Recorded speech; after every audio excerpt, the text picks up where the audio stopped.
and welcome to Crowvane Manor. Wherever you are, and whatever kind of night it's been, you've come to the right place to slow down. Let the world go quiet for a while. Out here, none of it needs your attention. Many of you return to these rooms night after night, and I'm grateful for that. There's a reason you keep coming back. The stories kept inside these walls aren't quite like the ones you'll hear anywhere else. Before we begin, leave a comment and tell me where in the world you're listening from tonight. I always enjoy reading them. And if these stories stay with you, a like and a subscribe help more than you know. Now get comfortable, breathe slow, and let's open the door together.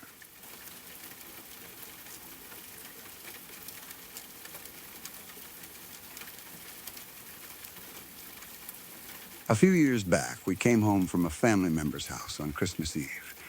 It had been a normal holiday evening, the kind most families have every year without anything strange happening. There had been food, talking, a bit of noise, and that usual tired feeling that comes after spending hours around relatives. My wife and I had gone over earlier in the evening, and our dog had stayed at home the whole time. That was not unusual for him. He was used to being alone for a few hours, and he was the type of dog who usually just slept when we were gone.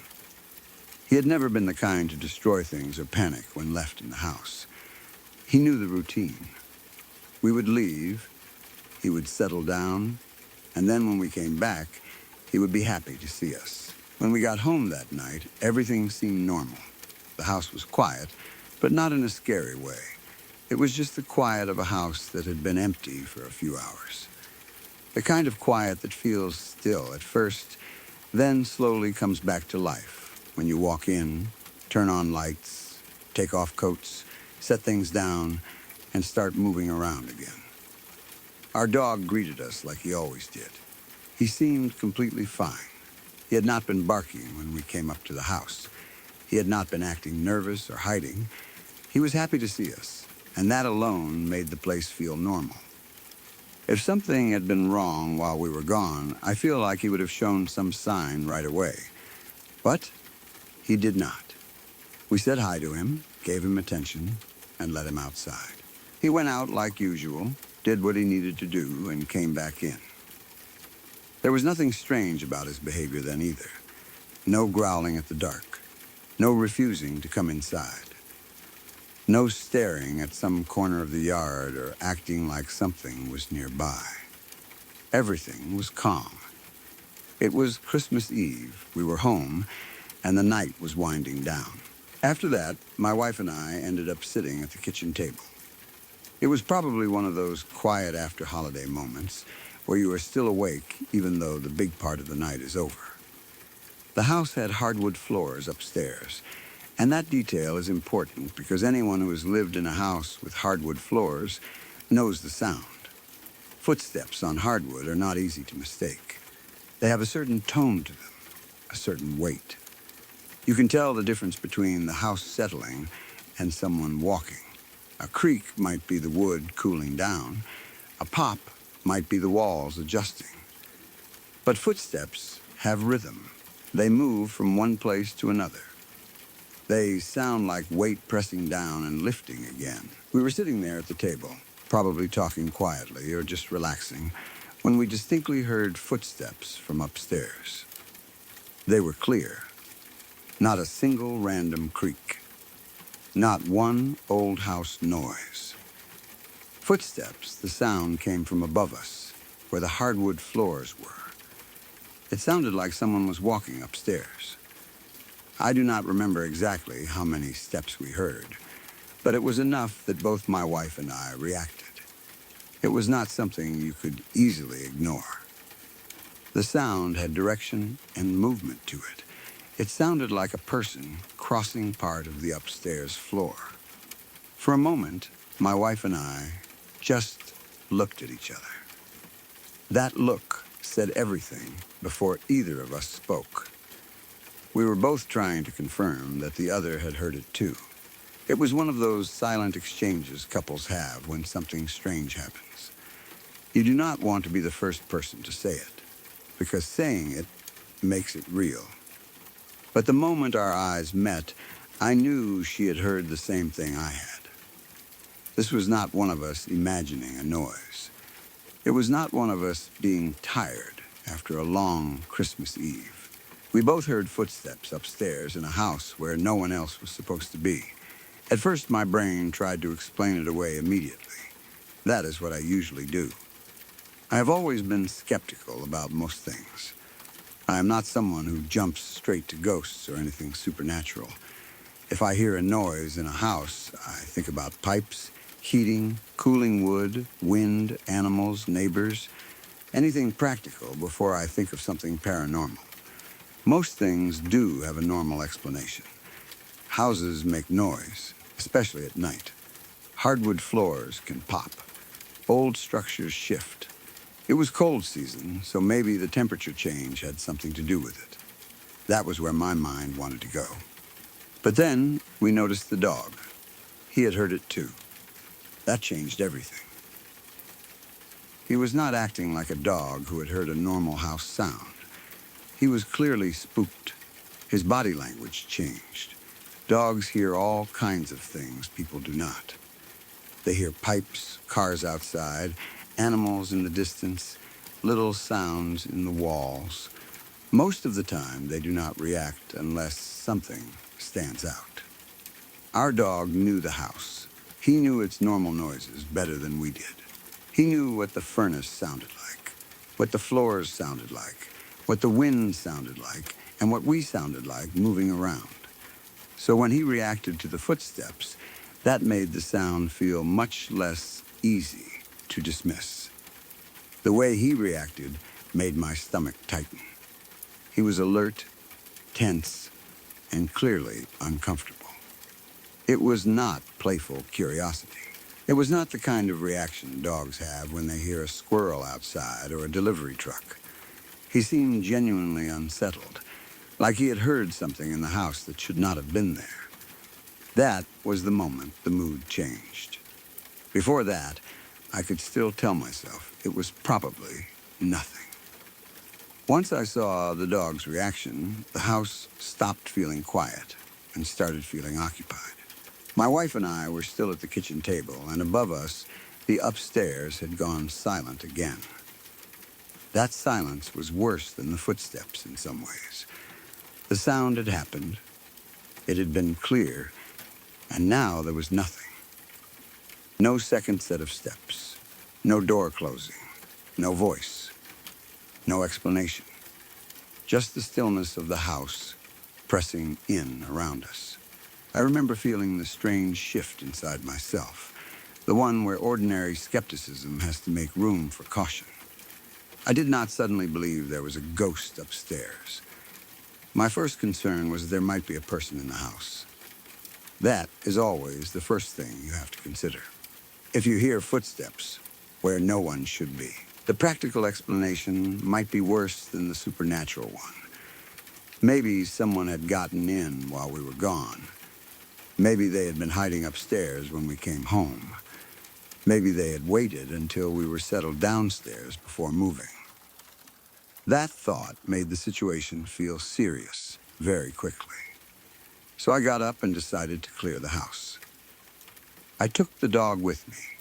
I trusted him. If there was someone in the house, I expected him to pick up on it. He would hear, smell, or sense something before I did. And honestly, having him with me made me feel a little less alone as I moved toward the stairs. The house felt different now. A few minutes earlier, it had been our home after a normal Christmas Eve. Now every dark doorway and every shadowed corner felt like a place someone could be waiting. The upstairs, which had always just been bedrooms and hallways, now felt like unknown space. I moved carefully. I do not remember if I had anything in my hands, but I remember being alert in a way that was very different from regular fear. It was more focused.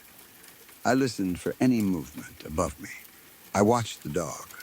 I paid attention to his ears, his posture, where he looked, whether he sniffed the air or pulled toward anything.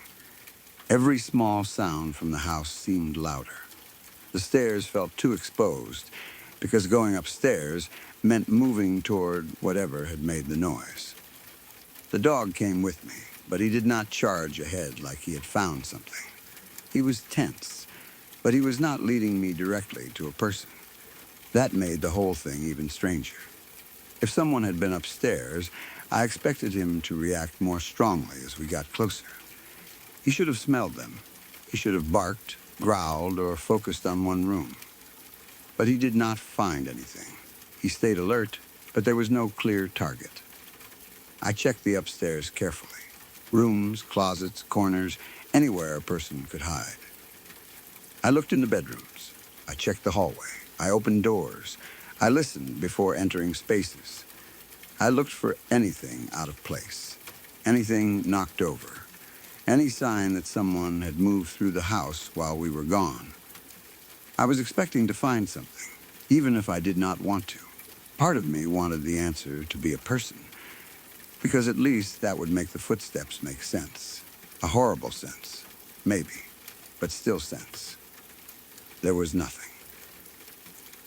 No one was upstairs. No open window. No disturbed furniture. No sign of forced entry. Nothing lying on the floor that could have fallen and sounded like footsteps. No animal trapped inside. No explanation waiting in any room. The dog did not pick up on anything either. He did not find a hiding spot. He did not track a scent. He did not behave as if there was someone behind a door or in a closet. We moved through the whole upstairs, and the house stayed silent. I checked the rest of the house, too. Once you hear something like that, you do not stop after checking only one area. I cleared everywhere I could think to clear. I checked the places people do not normally think about until fear makes them think of everything. I looked where someone could crouch, where someone could stand out of sight, where someone might slip into a room if they heard me coming. The whole time, the dog stayed with me, and the whole time, neither of us found anything. Eventually, I had to admit there was no one there. That should have made me feel better, but it did not completely. In some ways, it made the situation more disturbing. If we had found a person, we would have known what happened. We would have had a clear answer. Someone broke in. Someone was upstairs.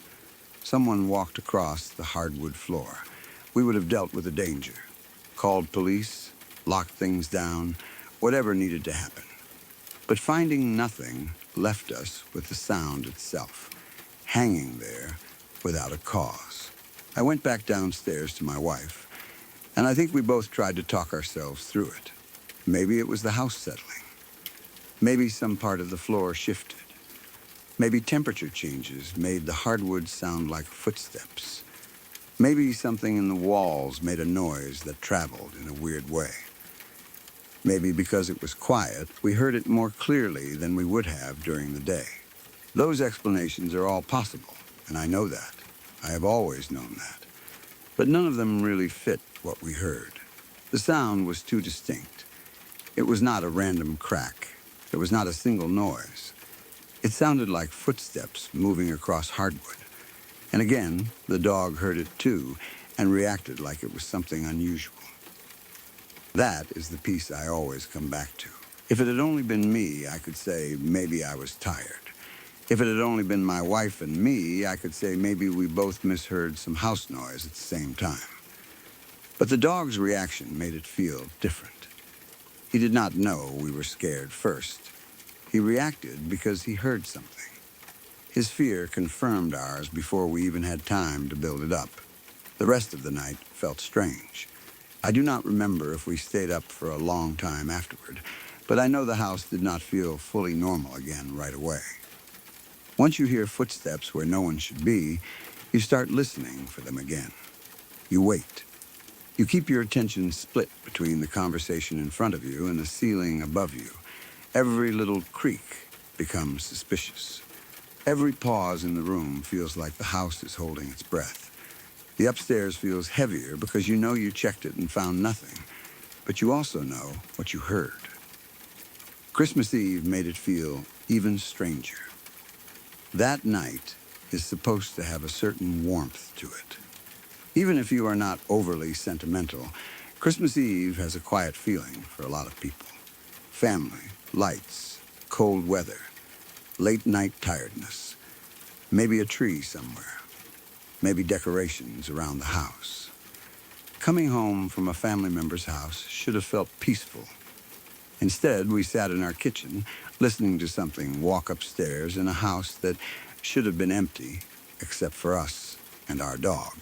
Over time, nothing else happened that gave me a solid answer. That is part of why it still creeps me out. It was not the start of some huge haunting with daily activity. It was just this one sharp, clear incident that refused to explain itself. The kind of event you almost wish had been followed by something else, because then you would have more to work with. Instead, it stands alone. A sound, a reaction, a search, nothing found. And because I have always been skeptical, it bothers me even more. I do not like believing things without proof. I do not like jumping to paranormal conclusions. I know how easy it is for people to hear a noise, get scared, and turn it into something bigger. I know memory can change. I know old houses make sounds. I know animals and heating systems and wood floors can create noises that seem strange at the time. Most scary stories probably do have normal explanations, but this one still makes me question myself. It makes me question my general skepticism about most topics because I know what we heard. I know the look my wife and I gave each other. I know the dog heard it too. I know how clearly spooked he was. I know how carefully I checked the house afterward. I know there was no one upstairs. I know the sound came from the hardwood floors above us, not from outside or from a wall or from something falling downstairs. And I know that even now, years later, I cannot make it fit neatly into any explanation that satisfies me. The dog's part is what keeps the story alive in my mind. Dogs react to real things. Not always, of course. Dogs can get scared by weird noises, too. But he had been in the house all night while we were gone and had no issue. He had slept without acting scared. We came home, greeted him, let him out, and everything was normal. Then, while we were sitting at the kitchen table, the sound happened, and he reacted like something had changed. That sequence matters. He was not already worked up. He was not barking at nothing before the footsteps. He became spooked because of what we all heard at the same time. I have replayed it many times. I picture us sitting there at the kitchen table, tired from Christmas Eve. Maybe still wearing clothes from visiting family, thinking the night was over. Then the footsteps above. My wife's face. My own pause. The dog suddenly alert, uncomfortable, looking or reacting in a way that told us he had heard it too. Then me going upstairs with him, moving from room to room, checking everywhere, finding nothing but the normal quiet of our home. That final silence is what stays with me. The house was normal. Too normal. It gave us footsteps, then took away any explanation. Everything was exactly as it should be, except for the fact that 3 living beings had just heard someone walking upstairs. Sometimes I wonder if something came home with us that night, though I do not really believe that in a firm way. Maybe Christmas Eve, family gatherings, old memories, and all that energy people bring into a home made me think that way. Maybe the date has nothing to do with it.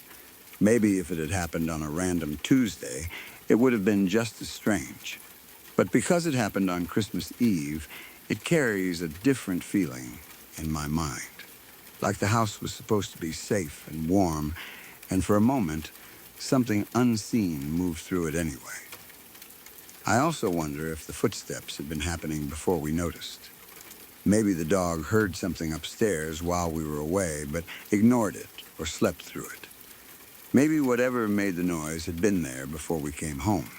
Or maybe the sound only happened after we returned, after the house had filled with movement and voices again.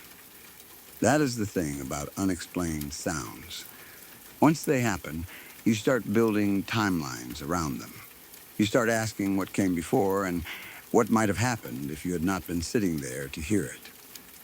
But there is no answer. If someone asked me what I think it was, I would still probably start with the rational explanations. Hardwood floors, temperature changes, house settling, some noise from the structure, maybe sound traveling from outside in a strange way. I am not saying those things are impossible. I am saying that none of them feel right when I remember the actual sound. It was too much like footsteps, not a metaphor, not kind of like footsteps. It sounded like someone walking upstairs. And then there was the dog. Neither of us picked up anything when we searched. That should have ended the fear, but it only moved it somewhere else. It turned it from fear of a person into fear of not knowing. A real intruder is terrifying, but unknown footsteps in an empty house are the kind of thing that follows you long after the moment has passed. You can lock doors against people. You can check windows. You can turn on lights. But what do you do with a sound that has no source? I still think about it sometimes when I hear footsteps in a house. If someone is upstairs now and I hear them walking, I think about how normal that sound is when someone is supposed to be there, and how deeply wrong it feels when no one is. Footsteps are such a human sound. They carry intention. They mean someone is moving through a space. That is why hearing them in an empty area is so unsettling. Your brain does not hear footsteps and think wood expanding. It hears footsteps and thinks person. That night, all three of us thought person. My wife heard it. I heard it. The dog heard it. And when I searched, there was no person. That is all that happened, but it has stayed with me. I have no dramatic ending, no ghosts seen on the stairs, no object moved, no message from the other side. Just footsteps on hardwood floors upstairs, in the middle of a quiet Christmas Eve night after coming home from family, with our dog reacting the same way we did. I cleared the whole house with him, and neither of us found anything. No intruder, no animal, no open window, no reason. It still creeps me out. And for someone who usually doubts most things like this, that bothers me almost as much as the footsteps themselves.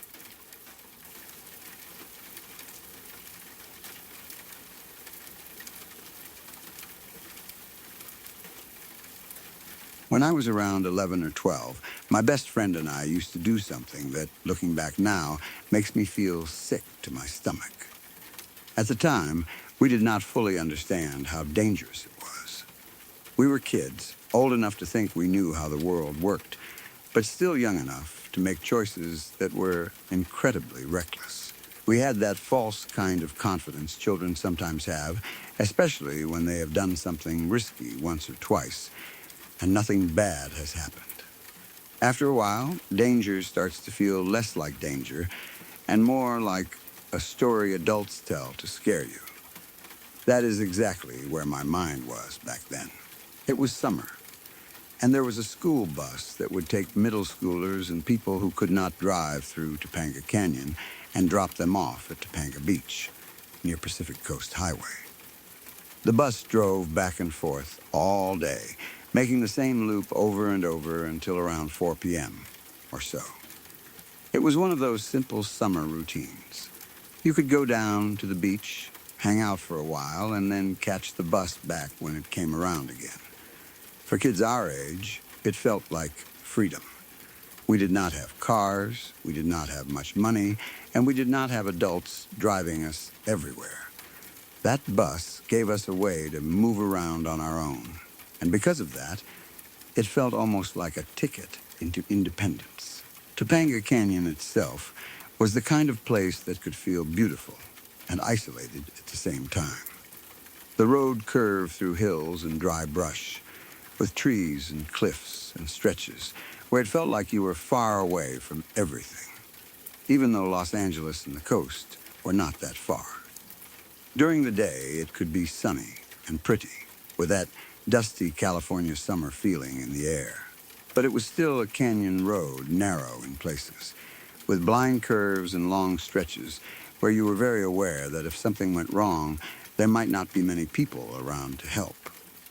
At 11 or 12, I noticed the beauty more than the isolation. As an adult, I think about the isolation more than anything else.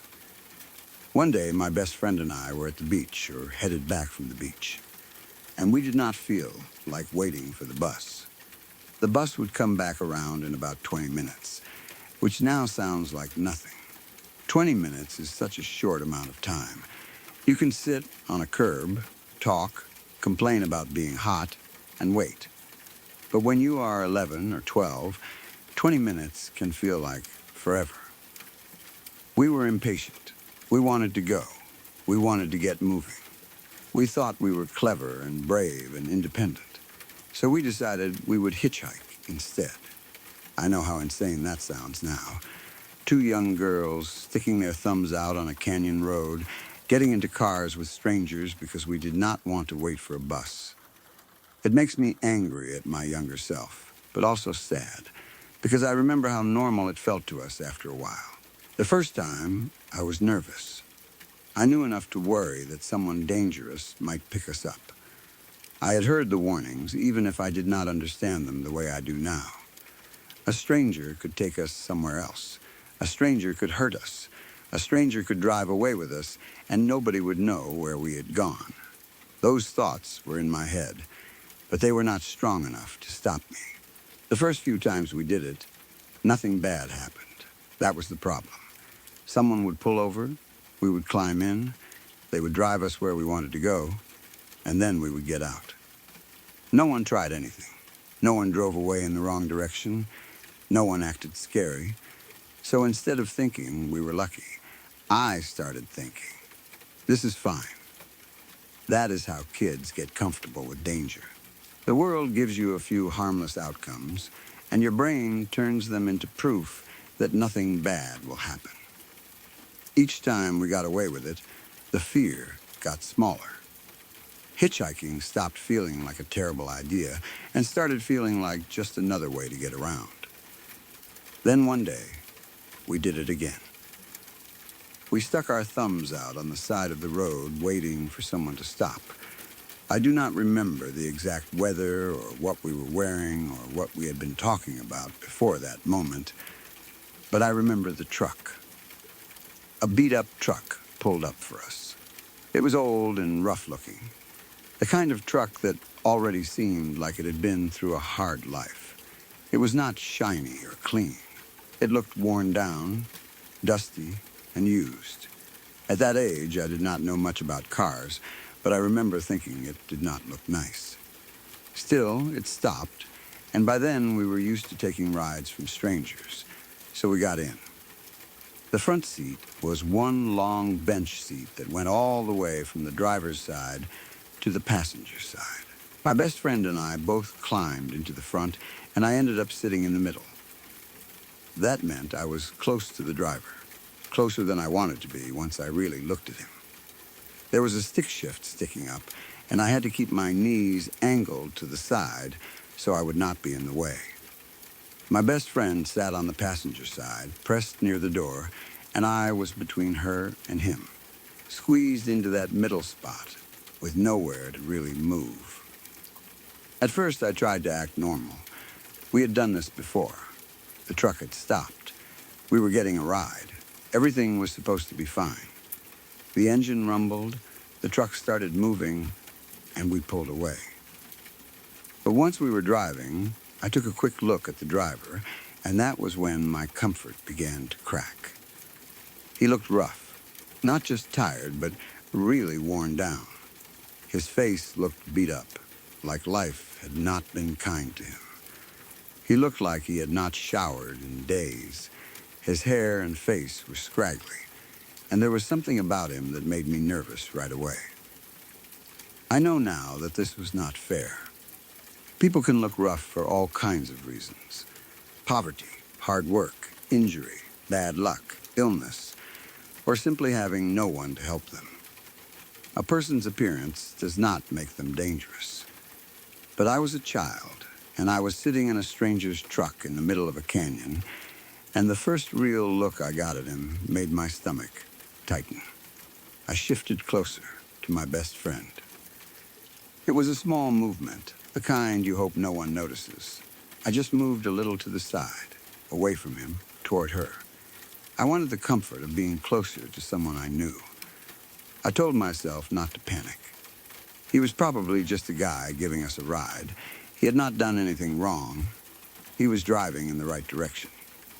But that old nervous feeling came back, the one I had felt the first time we ever hitchhiked. The feeling that said, you are in a car with a stranger, and if he decides to do something else, you have no control. Then I looked over at my best friend. She was staring downward toward the area near the stick shift, and her face had changed. She had this look of horror on her face, like she was trying not to react, but could not hide what she was seeing. She did not say anything. She did not grab me. She just stared. The sight of her expression scared me before I even knew what she was looking at. When someone you trust suddenly looks terrified, your body reacts. I felt a cold rush move through me. I knew I had to see what she was seeing, but I also did not want to. I carefully glanced down. The man was missing an arm. But where his arm should have been, there was this metal contraption. It was dinged up and beat up, like the rest of him and the truck. It did not look smooth or modern or medical in the way I would expect now. To my young eyes, it looked strange and frightening, almost homemade, like something from a nightmare. At the end of it was a shape that looked like a really large bottle opener. That is the best way I can describe what my child brain saw. It looked like a big metal hook or opener attached where his arm should have been. The second I saw it, real terror hit me. I did not think, this man has a disability. I did not think, he has probably been through something terrible. I did not think, he is just driving us where we asked to go. I was 11 or 12, and my mind went straight to the worst possible place. I thought this was the man we had always been warned about, the dangerous stranger, the person who was going to drive away somewhere else, the person who was going to murder us. I thought we had finally made the mistake that all those adult warnings had been about. And now we were trapped in a beat-up truck with a man who looked scary to me and had a metal hook-like arm. I have never felt fear like that before, or maybe since. It was not just being nervous. It was not a little chill or a quick scare. It was full-body terror. I started shaking. I felt like I might pee my pants. My mouth went dry. My heart was pounding so hard it felt like it was hitting my ribs from the inside. I could barely breathe normally. I did not want to look at him again. I did not want to look at his arm. I did not want him to notice that we had seen it, or that we were scared. I just sat there in the middle of the bench seat, keeping my knees away from the stick shift, trying to make myself as still and small as possible. The truck kept moving through the canyon. That ride probably did not last very long, but in my memory it feels stretched out, like time slowed down and every second became heavy. I remember watching the road, or maybe staring straight ahead without really seeing it. I remember feeling my best friend beside me, just as tense and quiet as I was. Neither of us spoke. We did not have to. I could feel her fear the same way I could feel my own. We were both trapped in the same thought. What if he does not take us where we are supposed to go? Every curve in the road felt like a test. Every moment the truck kept going in the right direction gave me a little hope, but not enough to calm me down. I kept waiting for him to turn somewhere else. I kept imagining him passing the place where the bus would have dropped us off, and continuing down some road we did not know. I imagined being unable to get out. I imagined trying to open the door while the truck was moving. I imagined screaming and nobody hearing us because we were in the canyon. My mind was doing what fear does. It was writing endings before anything had actually happened. The man did not threaten us. He did not say anything horrible. He did not reach for us. He did not turn off the road or lock the doors or act like the monster my mind had created. He just drove. But at that age, I could not separate his actual behavior from the terror I had built around him. To me, his rough appearance, the truck, the metal arm, the isolated road, and the fact that we were hitchhiking all fused into one terrible certainty. I was sure we were in danger. I remember being afraid to look at his face. I was afraid that if I looked, he would look back and know what I was thinking. I was afraid of making him angry. I was afraid of accidentally giving him a reason to hurt us. So I kept my eyes away from him. I looked ahead, or down, or toward my best friend. I tried to breathe quietly. I tried not to shake too much. I tried to pretend I was not scared, even though I know there's no way I hid it completely. Then, after what felt like forever, he dropped us off exactly where the bus would have dropped us off. He did not drive us somewhere else. He did not hurt us. He did not even scare us on purpose, as far as I could tell. He simply pulled over and let us out at the right place.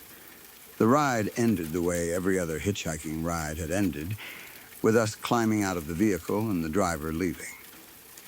But this time, nothing felt normal.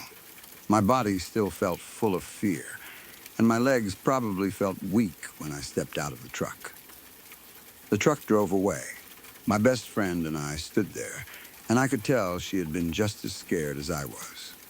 She had that shaken look, the kind you get when you have been holding yourself together and only realize afterward how frightened you really were.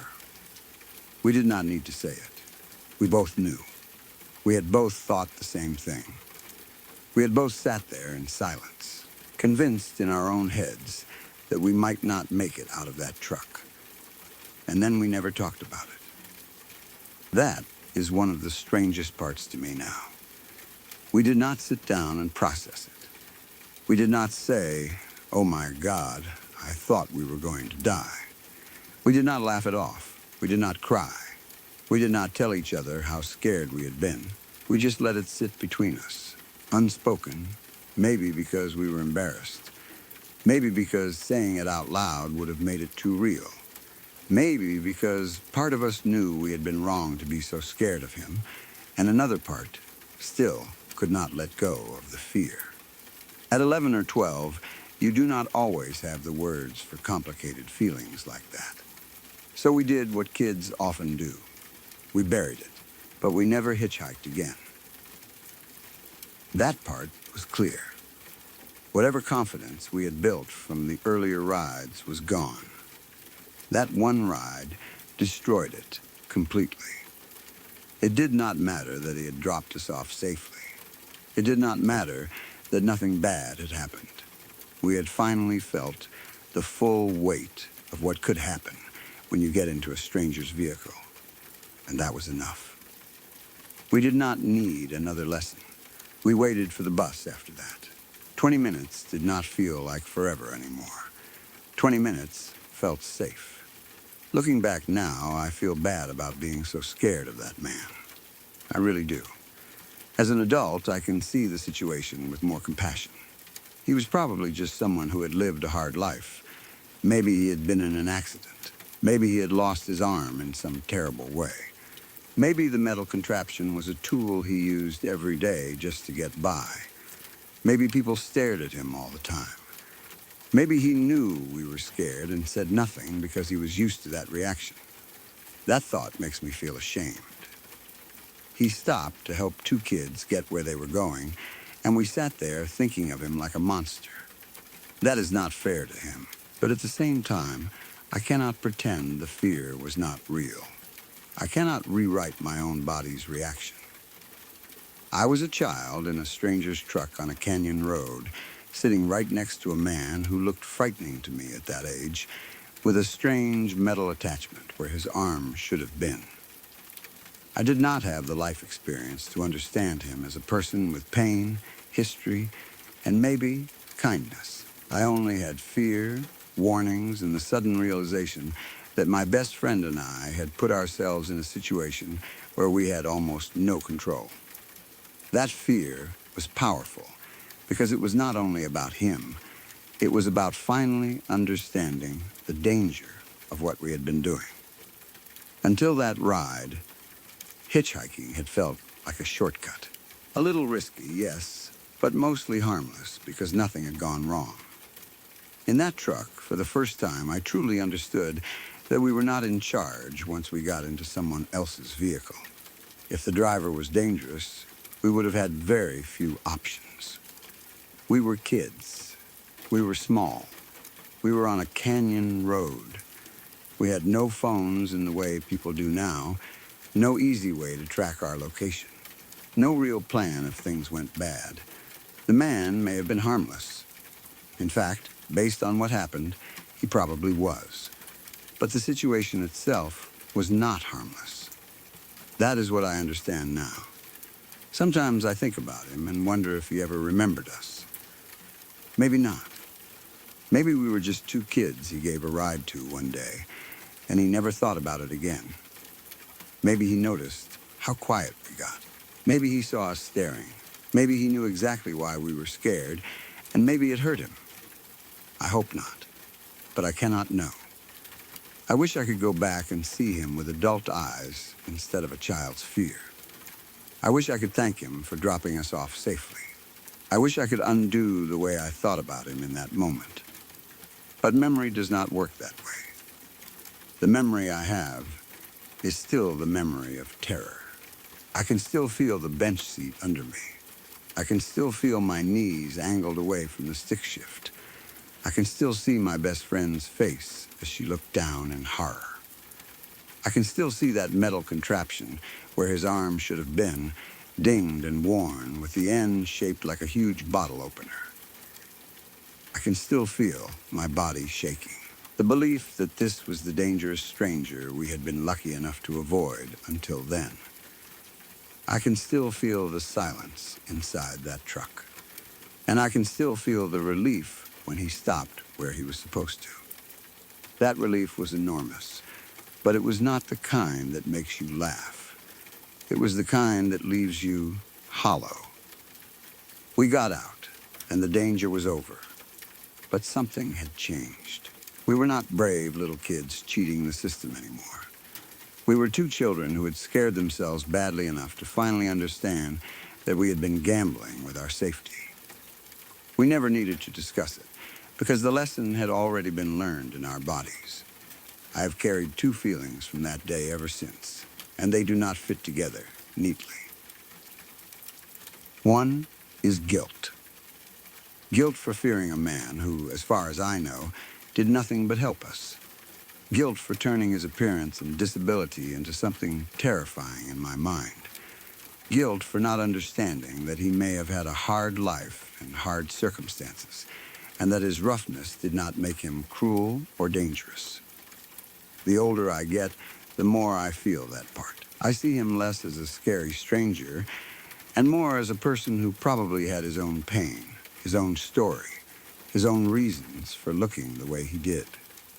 The other feeling is the memory of real terror, the kind that does not listen to guilt or logic, the kind that takes over the body before the mind can explain anything. I can know now that he was probably harmless and still remember how badly I shook. I can feel compassion for him and still remember thinking I might die. Both things are true, even if they are uncomfortable together. That day did not become a story about a man who hurt us, because he did not. It became a story about fear, childhood, danger, and the way a moment can teach you something that adults had been trying to tell you all along. We were lucky, not just with him, but all the times before him, too. We had been lucky over and over, and that ride finally made us understand that luck is not the same as safety. He dropped us off where the bus did and drove away. My best friend and I got out, shaken and silent. We both knew we had been scared out of our minds. We both knew we were never doing that again. And we never did. Even now, I feel bad for being afraid of him. I hope he was a decent man who was only trying to help two kids get to where they needed to go. I hope life was kinder to him than it looked from the outside. But I also cannot forget that feeling in the truck. That sudden cold terror of realizing we were children sitting beside a stranger on a canyon road, with no real way out if our fear turned out to be right.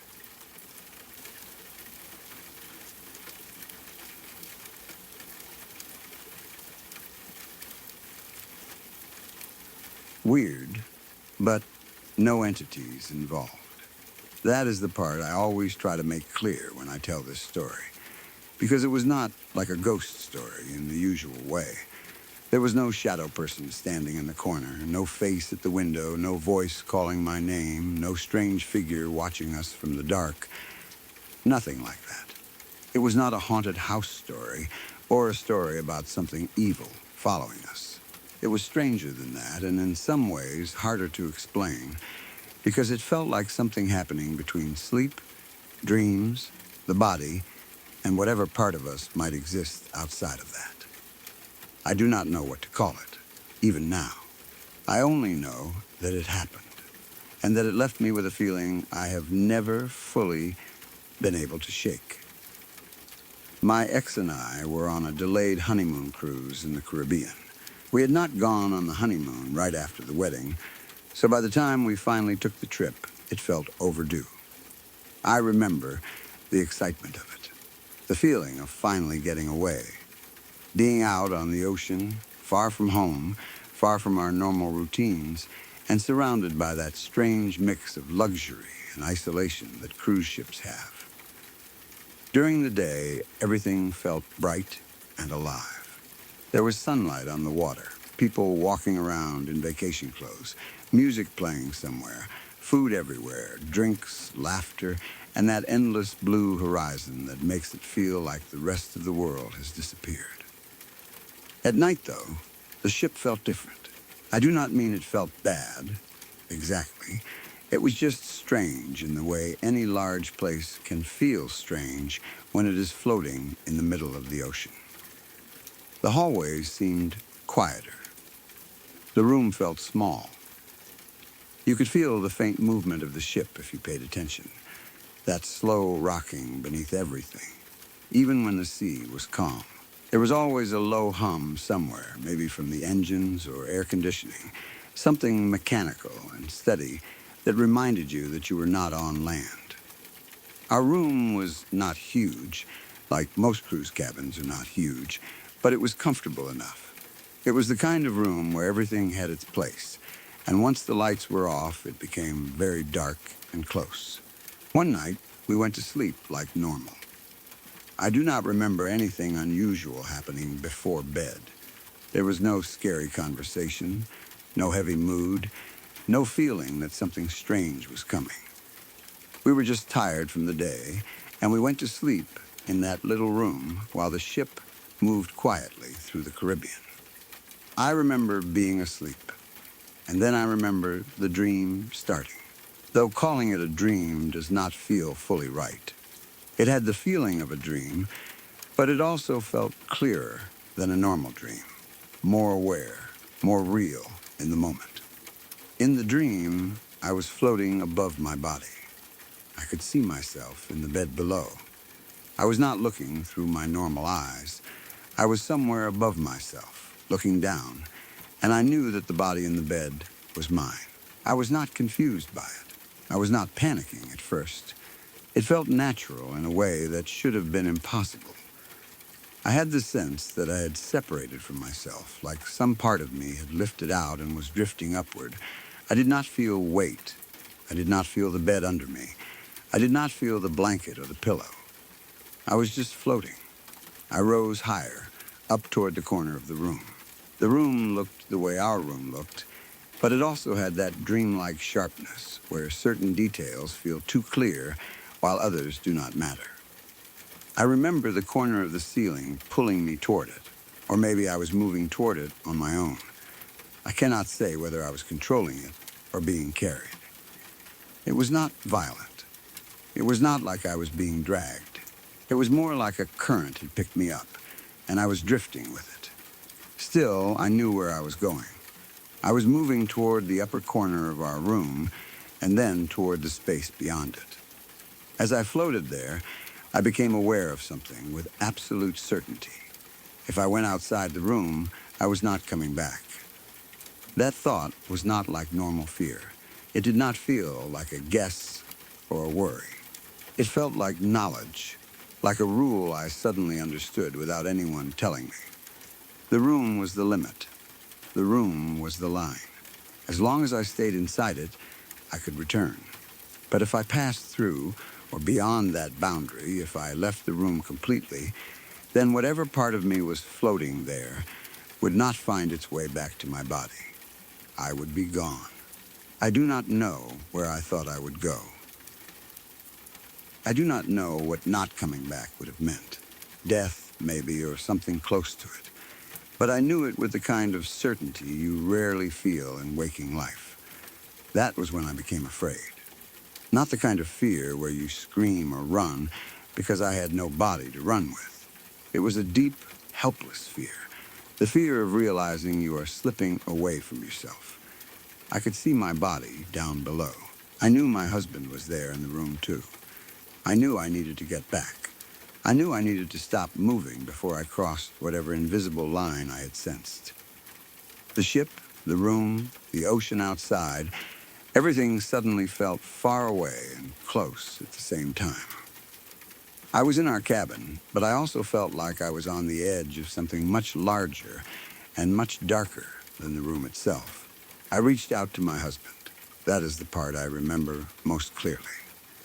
I reached toward him, not with a physical hand exactly, but with the feeling of reaching.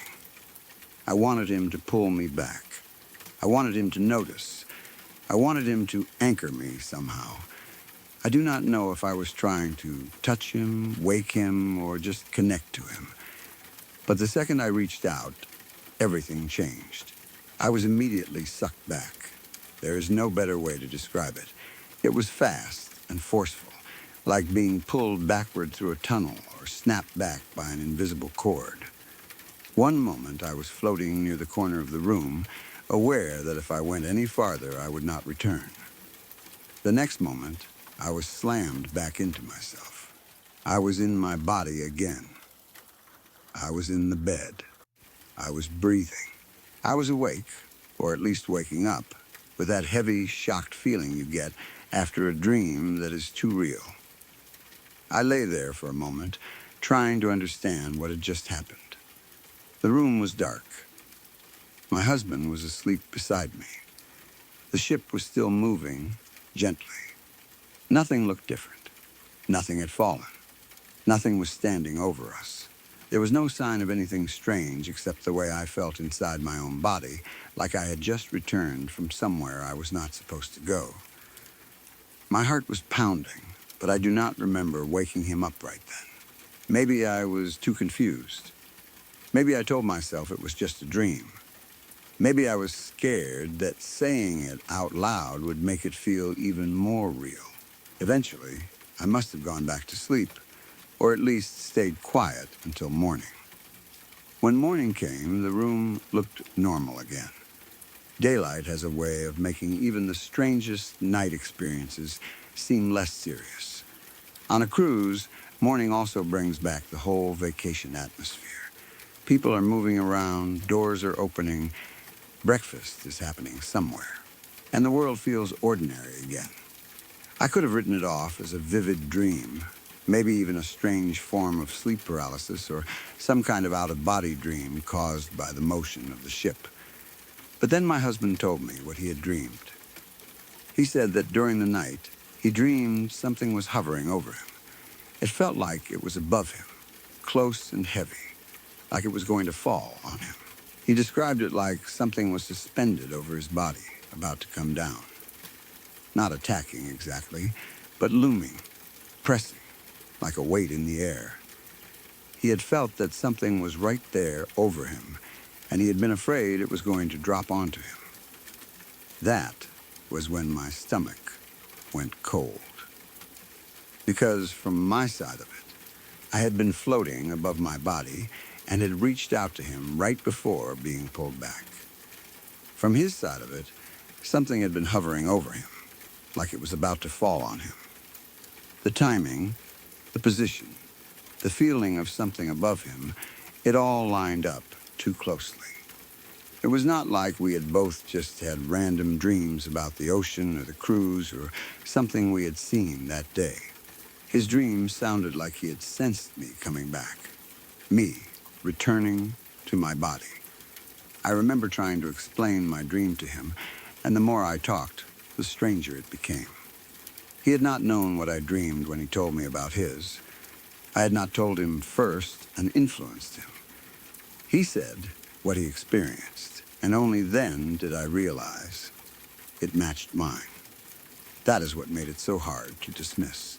If I had told him my dream first, maybe he would have connected his own vague memory to it. But that is not how it happened. He volunteered his own dream, and it fit mine in a way that still makes me uncomfortable. The whole thing did not feel evil. That is important, too. It did not feel like something was trying to take me, at least not in the way people might imagine. There was no entity involved, no creature or spirit I could point to. It felt more like I had drifted too far from myself and almost crossed a boundary I should not cross. It felt like I had accidentally gotten close to a place where the rules were different. And when I reached for him, I was pulled back hard, like some connection between us or between me and my own body snapped me back before I went too far. I tried to explain it as just a dream for a long time. Maybe being on the cruise ship did something to my sleep. Maybe the motion of the water made my body feel disconnected, and my brain turned that into floating. Maybe I was half awake and aware of the room around me. Maybe he had a separate dream about something hovering because he felt me moving or shifting in bed. Maybe the whole thing was coincidence. I understand all those explanations. I know dreams can feel incredibly real. I know couples can sometimes share moods or wake from strange dreams on the same night without anything supernatural being involved. But still, it stayed with me. It stayed with me because of the certainty I felt when I was near the corner of the room. That feeling that if I went outside, I would not come back. It was not like normal dream logic, where strange things make sense while you are asleep and then fall apart when you wake up. That feeling stayed even after I woke. It felt like I had been warned by something inside myself. Not a voice, not a person, but a knowing, a boundary, a line. And it was not the only time something like that happened. Another time, we were back in our apartment. By then, our life was different from that honeymoon cruise. We were not in the middle of the Caribbean, not in a small cabin on a ship, not in a strange vacation world. We were at home, in the ordinary space of our apartment, with our baby. That is what makes the second incident strange in a different way. It happened in a normal place, during normal life, without the dreamlike feeling of being far away at sea. I was downstairs with the baby, and he was upstairs lying down. I do not remember exactly why he was upstairs. Maybe he was resting, maybe he had gone to take a nap, maybe he was just tired and needed a few minutes. I was downstairs with the baby, probably doing normal mother things, keeping her calm, talking to her, watching her, maybe moving around the living room or kitchen. It was not a scary moment at all. Then, jokingly, I told the baby that I was going upstairs to see if Daddy was still alive. It was just one of those silly things people say without thinking. I did not mean anything by it. I was not scared. I did not have a bad feeling in the usual sense. I was not expecting to find anything wrong. It was just a joking sentence said to a baby who could not really understand it anyway. Something like, "Let's go check on Daddy and see if he's still alive." A casual, playful thing. The kind of thing you would forget 2 seconds later if nothing strange happened. But I went upstairs. When I got to him, he was lying there, and I woke him up. Again, I was not expecting anything dramatic. I was not rushing in panic. I was just checking on him because I had joked about it and decided to go up. But when he woke, he said something that made the moment feel much heavier than it had any right to be. He said that if I had not woken him up, he would not have come back. That stopped me, because it was so close to what had happened before. The cruise dream had been about me floating away from my body and knowing that if I crossed the line, I was not coming back. Then, in our apartment, I casually joked to the baby that I was going upstairs to see if he was still alive, and when I woke him, he said he would not have come back if I had not. It was almost like the same kind of boundary had appeared again, but this time, for him. I do not remember every detail of what he felt in that moment, but I remember the meaning of what he said. He had been somewhere in sleep that felt too far away, or too deep, or too close to not returning. And my waking him up had pulled him back. Just like reaching out to him on the cruise had pulled me back. The roles had reversed. On the ship, I had been the one drifting away, and somehow he had sensed me hovering above him as I returned. In the apartment, he was the one who felt like he might not come back, and I was the one who went upstairs and woke him. That second incident made the first one harder to dismiss. One strange dream can be called a dream. Two strange moments with the same theme start to feel like a pattern. Both involved sleep. Both involved a sense of someone leaving or almost not returning. Both involved one of us bringing the other back in some way. There was no monster, no demon, no ghost, no visible presence, and yet the feeling around both events was the same. It was as if sleep, for us, had opened a door a little too wide. I know that sounds dramatic, but it did not feel dramatic when it happened. It felt quiet. That is what makes these experiences so strange. They did not come with thunder or screaming or lights flickering. They happened in private, in bed, in sleep, in that soft space where people are most vulnerable.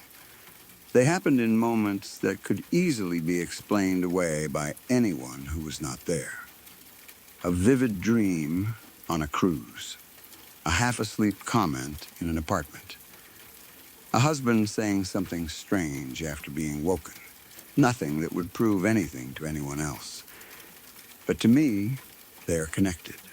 The cruise memory still feels like the stronger one because of the way both dreams lined up. I was above my body, and he felt something hovering over him.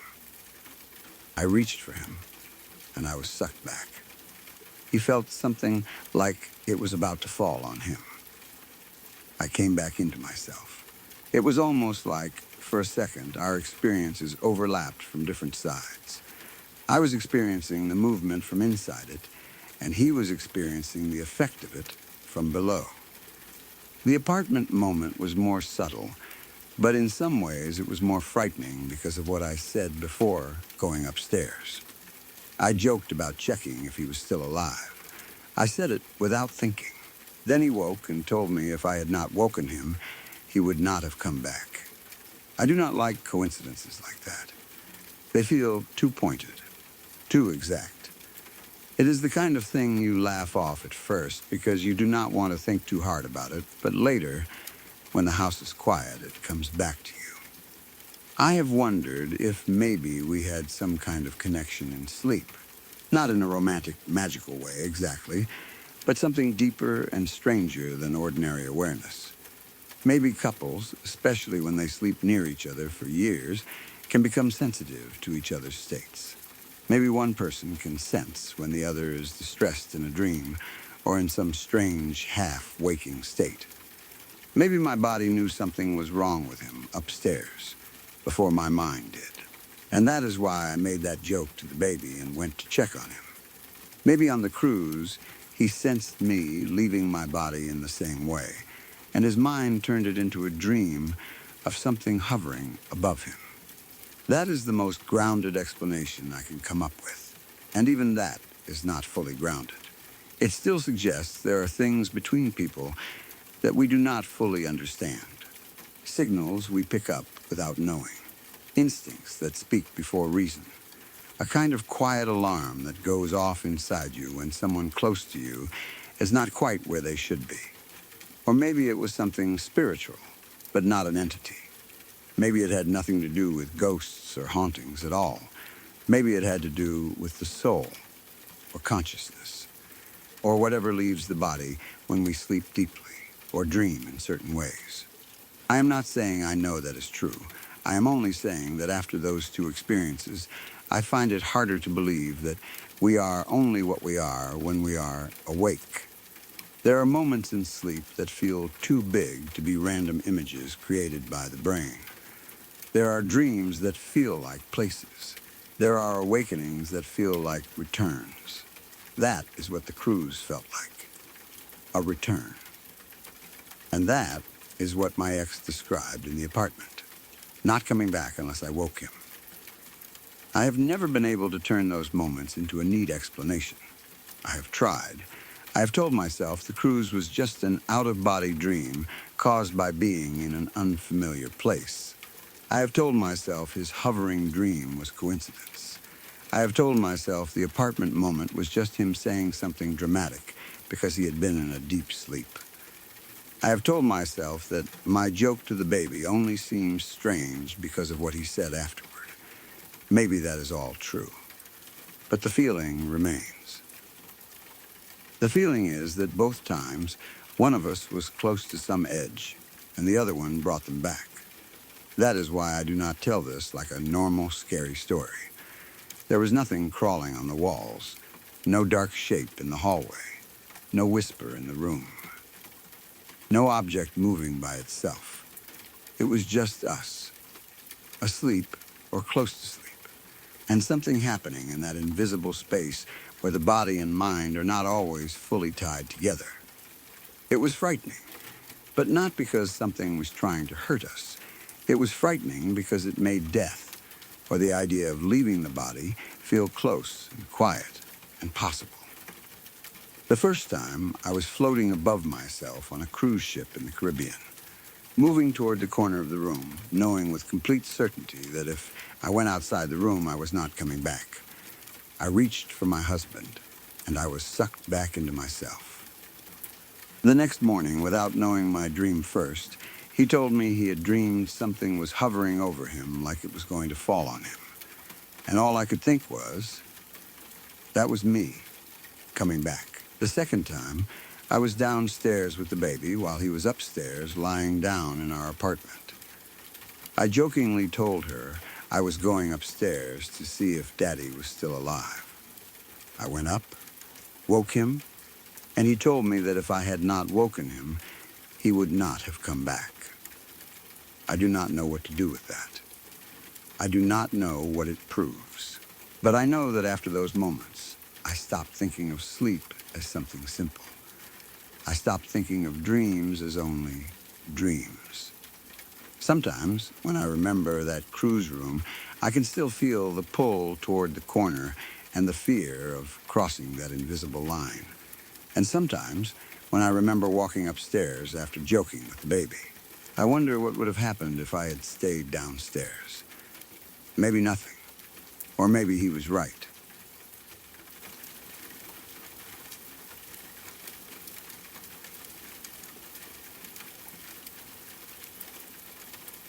Forgive me for stepping in for just a moment. If you've only recently found your way here, then welcome. I'm glad you came. If these stories are keeping you company tonight, consider subscribing to Crowvane Manor. New stories arrive here often, the kind that stay with you long after the night is over. And if you tap the bell, You won't have to go looking. The next one will find you on its own. Thank you for being here. Now, let's return to where we left off.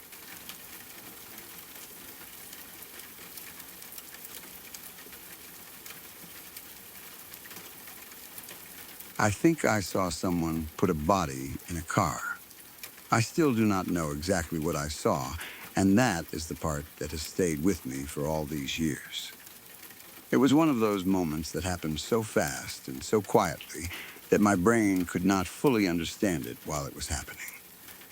By the time I had driven past and had a few seconds to process what my eyes had seen, I was already too far away, and everything had turned into doubt.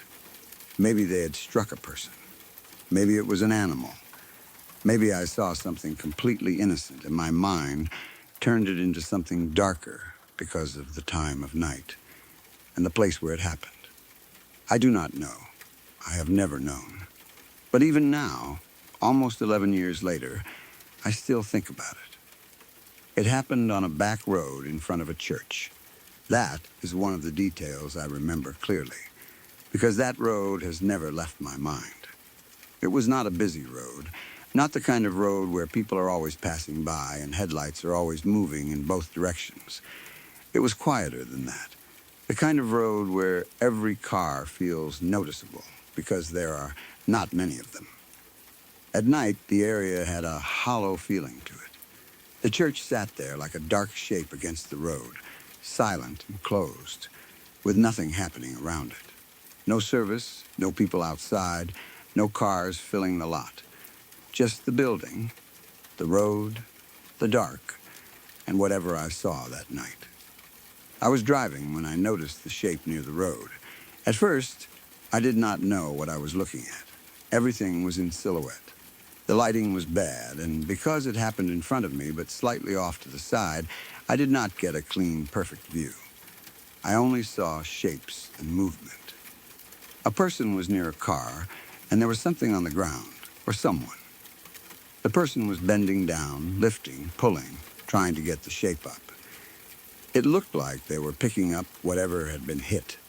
That is what my mind went to immediately. Something had been struck by a car. Maybe they had hit it themselves. Maybe they had come across it after someone else did. Maybe they were trying to help. But the way they moved did not feel right. I remember the arm. That is the detail that still makes my stomach tighten when I think about it. The shape they were lifting had an arm, or something that looked exactly like an arm, and it went limp in a way that looked human. Not stiff, not like a leg of an animal hanging awkwardly, not like a deer or a dog being picked up. It moved like a person's arm when the person is unconscious or dead, loose and heavy, with no control in it. It dangled. It hung. It looked wrong in a way that I felt before I could explain it. People have told me for years that I probably saw an animal. They say maybe it was a dog, maybe a deer, maybe something else that had been hit, and the driver was trying to move it. I understand why they say that. It is easier. It is more comfortable. It is the kind of explanation that lets everyone sleep at night. A person seeing a dead animal on the road is sad, but it is not the same as seeing someone load a human body into a car. If it was an animal, then I misunderstood the shape. The arm was not an arm. The limp movement was not human. The person was not hiding anything. The whole thing was just a bad moment on a dark road. But then, I always come back to the same question.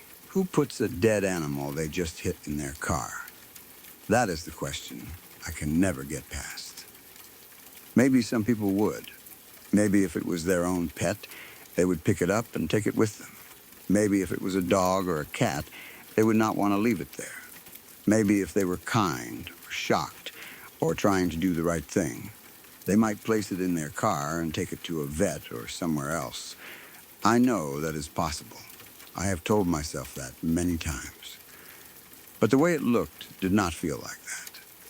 It did not feel like someone sadly picking up a pet. It felt rushed. It felt hidden. It felt like something I was not supposed to see. The whole scene was only visible for a few seconds as I drove by. But sometimes a few seconds are enough to ruin you.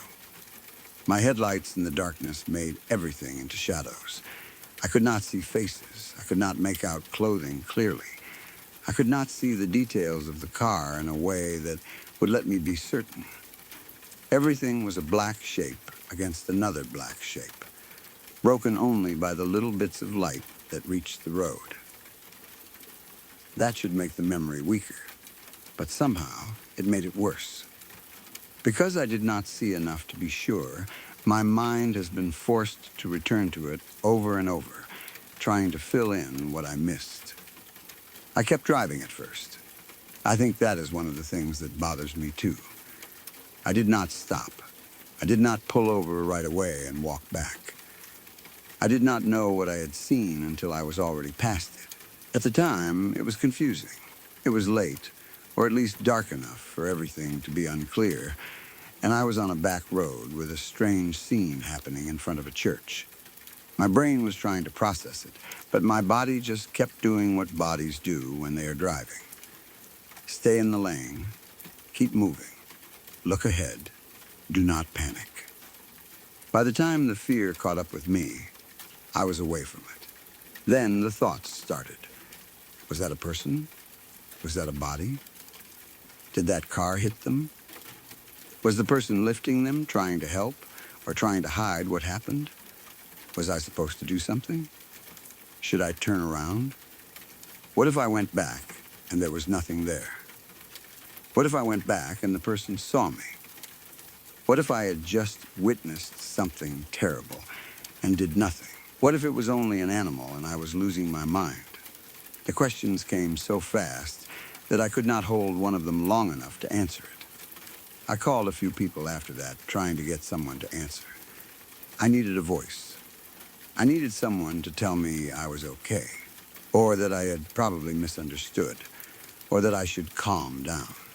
I remember calling more than one person because no one picked up at first, and that made the panic worse. It is a horrible feeling when something has scared you badly and the people you call do not answer. The phone rings, and for those few seconds you feel more alone than before. I kept thinking about that silhouette, that limp arm, that car by the road, and I needed someone to pull me back into normal life. Finally, someone answered. I do not even remember exactly what I said first, only that I was shaken. I tried to explain it, but explaining something like that is almost impossible when you are not sure what you saw. If I said I saw someone put a body in a car, that sounded too huge, too dramatic, too certain. If I said I think I saw something weird, it sounded too small for how scared I felt. So I probably stumbled through it, saying I might have seen someone hit a person or animal, that there was someone lifting something into a car, that the arm looked human, that it was in front of a church on a back road. I needed them to understand why I was scared, but I also knew how it sounded. They tried to calm me down. Of course they did. People usually do. They told me I probably saw an animal. They told me it was dark and my mind was filling in the blanks. They told me that if something really bad had happened, there would be news about it. They told me I was scared because it looked strange, but that did not mean it was what I thought. I wanted to believe them. I really did. Part of me still wants to believe them. But their words did not erase what I saw. They did not erase that limp arm. The next day, I had to drive by the same road for work. I remember not wanting to, but I also knew I was going to look. There was no way I could pass that church and not check the road. The whole drive there, I felt tense. I kept telling myself that in daylight, everything would look normal. Maybe the road would be clean. Maybe I would see some tire marks or something that made it clear it was just an animal. Maybe I would see nothing at all, and that would help me let it go. When I passed the spot, I looked at the road. It looked like blood to me. I cannot say for certain that it was. That is important. It looked like blood. Maybe it was oil. Maybe it was mud. Maybe it was something else from a car or the road. Maybe because I was already afraid, my mind saw blood because that was what it expected to see. But when I drove by, that is what it looked like to me. A stain on the road where the incident had happened. Dark and wrong against the surface. Seeing it made the memory from the night before feel even more real. It made my chest tighten all over again. And then came the worst part. Nothing happened. No major news story. At least not one I found. No clear report of a body discovered. No missing persons story that obviously connected to that road. No confirmation. No answer. Just silence. And sometimes silence is worse than proof, because proof gives your mind a place to stop. If I had found an article saying a person had been hit near that church and taken to the hospital, at least I would know. If I had found an article saying someone had been killed there, terrible as that would be, I would know. If I had found a report about a deer or dog being hit, maybe I could finally accept that I had misunderstood. But I never found anything that gave me peace. For years, I have searched news articles from the area. Not every day, not constantly, but enough that it feels ridiculous when I admit it. I still go looking sometimes, even now, pushing 11 years later. I search old articles, local reports, accident records, anything I can think of. I use different words, different dates, different versions of the location in case I missed something. Body found. Pedestrian hit. Church road accident. Back road crash. Hit and run. Person injured. Animal struck.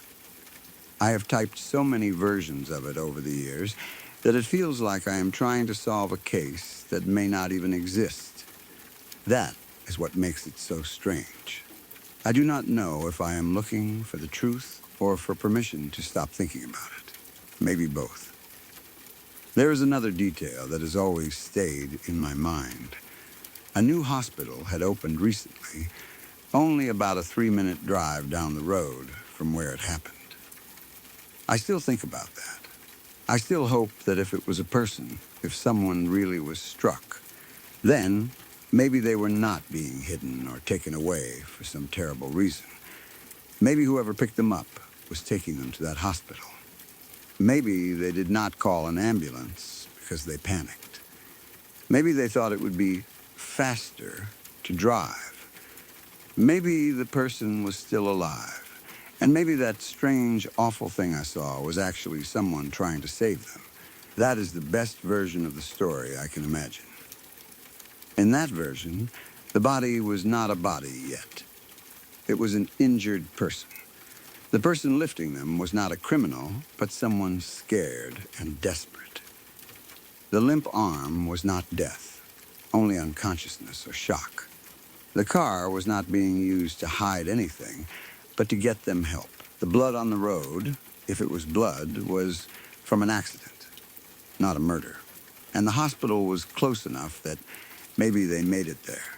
Maybe there was no news article because they survived, or because it was not reported in a way I could find. Maybe the whole thing ended quietly, with someone hurt but alive. I have held on to that possibility for years, because the alternative is too heavy. The alternative is that I saw someone do something terrible and then drive away with the evidence. The alternative is that the limp arm belonged to a person who was already gone, or close to it. The alternative is that I was one of the only witnesses, and because I was confused and scared and unsure, I did not do enough. That thought is the one I try not to sit with for too long, because it goes nowhere good. It makes me replay the moment in a way that feels almost cruel. Why didn't I stop? Why didn't I get a plate number? Why didn't I call someone immediately? Why didn't I turn around? Why didn't I trust my gut? But the truth is, in the moment, I did not know. That is the thing people who hear the story do not always understand. They hear it after the fact, when the scene has already been shaped into words. I think I saw someone put a body in a car. That sounds clear. That sounds like something a person should react to immediately. But in real life, it was not clear. It was dark. It was silhouettes. It was a few seconds on a back road. It was a shape being lifted, an arm hanging, a car, a church, and then the road continuing in front of me. It was fear arriving just a little too late. I think that delay is part of why it haunts me. If I had known in the exact second what I believe I might have seen, maybe I would have acted differently. But human brains do not always work that way. Sometimes they protect you by making things feel unreal until you are already away from them. Sometimes you see something shocking, and instead of understanding it, you keep moving because normal life has momentum. Then, minutes later, the truth of it hits, and by then, the moment is gone. Everyone I have told thinks I saw an animal. They say it kindly. Mostly, they are not trying to make me feel stupid. They just want to make the story make sense. An animal is the easiest answer. A person hit an animal, stopped, picked it up, and put it in the car. Maybe they were taking it home. Maybe they were taking it to a vet. Maybe they did not want to leave it on the road. Maybe the arm I saw was actually a leg or tail or some strange angle of the body in silhouette. Maybe the darkness made it look human. Maybe the blood on the road the next day was from that animal. Maybe all of it is simple. But I still come back to the way it moved. There is something about the human body that your eyes recognize, even when you cannot see details. A certain weight, a certain looseness, a certain way an arm hangs when there is no strength in it. I know animals can look strange when lifted. I know shadows can lie. But what I saw felt human. That is why it has stayed with me. Not because I want it to be true, but because some deep part of me reacted before I had words for it and said, that was a person. Sometimes I wonder if the church being there made it feel even worse. A church is supposed to be a place of safety, comfort, and peace. Seeing something like that happen in front of one made the whole scene feel wrong in a way I cannot fully explain. The building was just standing there in the background, dark and silent, while this shadowy figure lifted something limp into a car. It made the moment feel staged, almost unreal, like something from a nightmare that chose a holy place as the backdrop just to make it more disturbing. I have driven past that area many times since then, and every time, some part of me remembers. Even if I am thinking about something else, even if years have passed, the road has a weight to it now. I look toward the spot. I think about the stain I saw the next day. I think about the car. I think about the shape. I think about the hospital down the road. I think about how many answers could exist and how I may never know which one is true. That is what bothers me most after all this time, not knowing. If it was an animal, I want to know so I can stop feeling guilty. If it was a person who was taken to the hospital and survived, I want to know so I can stop imagining the worst. If it was something terrible, I want to know, because the idea of it vanishing into silence feels unbearable. But there has never been an answer. No clear article. No confirmed report. No closure. Just one memory on a dark road and a question that has lasted almost 11 years. I still think about the people I called that night, how badly I needed someone to answer. I think about how I probably sounded panicked and unsure, trying to explain something I could barely understand myself. I think about how quickly everyone settled on the animal explanation, and how part of me wanted to accept it because it was easier. But another part of me kept saying, no, something was wrong. Something about that did not look like an animal. Even now, when I try to be logical, I cannot fully dismiss it. I know memory changes over time. I know fear can sharpen some details and blur others. I know that after 11 years, the image in my mind may not be exactly the same as what my eyes saw that night. Maybe my brain has replayed it so many times that it has become more dramatic than the original moment. I admit that. I do not want to pretend I have perfect memory. But there are certain details that have never changed. The back road, the church, the silhouette, the lifting motion, the limp arm, the car, the stain the next day that looked like blood, the fear that came after. Those details have stayed the same because they burned themselves into me. I do not tell this story because I know I witnessed a crime. I tell it because I might have. And sometimes might have is enough to haunt a person. It sits in the back of your mind like an open door. You keep trying to close it, but there is always one more question, one more search, one more memory that brings it back. Maybe someone out there knows what happened that night. Maybe someone went to the hospital. Maybe someone lost a pet. Maybe someone committed a hit and run and got away with it. Maybe nothing serious happened at all. I still do not know. All I know is that I drove down a back road in front of a church and saw a person lifting something limp into a car.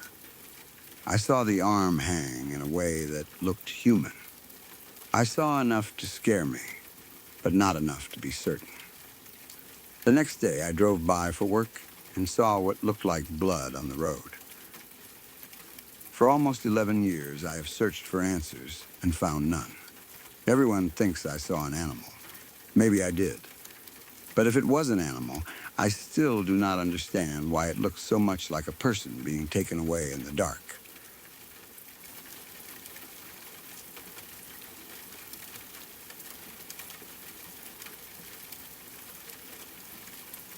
When I was 17, my girlfriend at the time was working as a janitor for her church.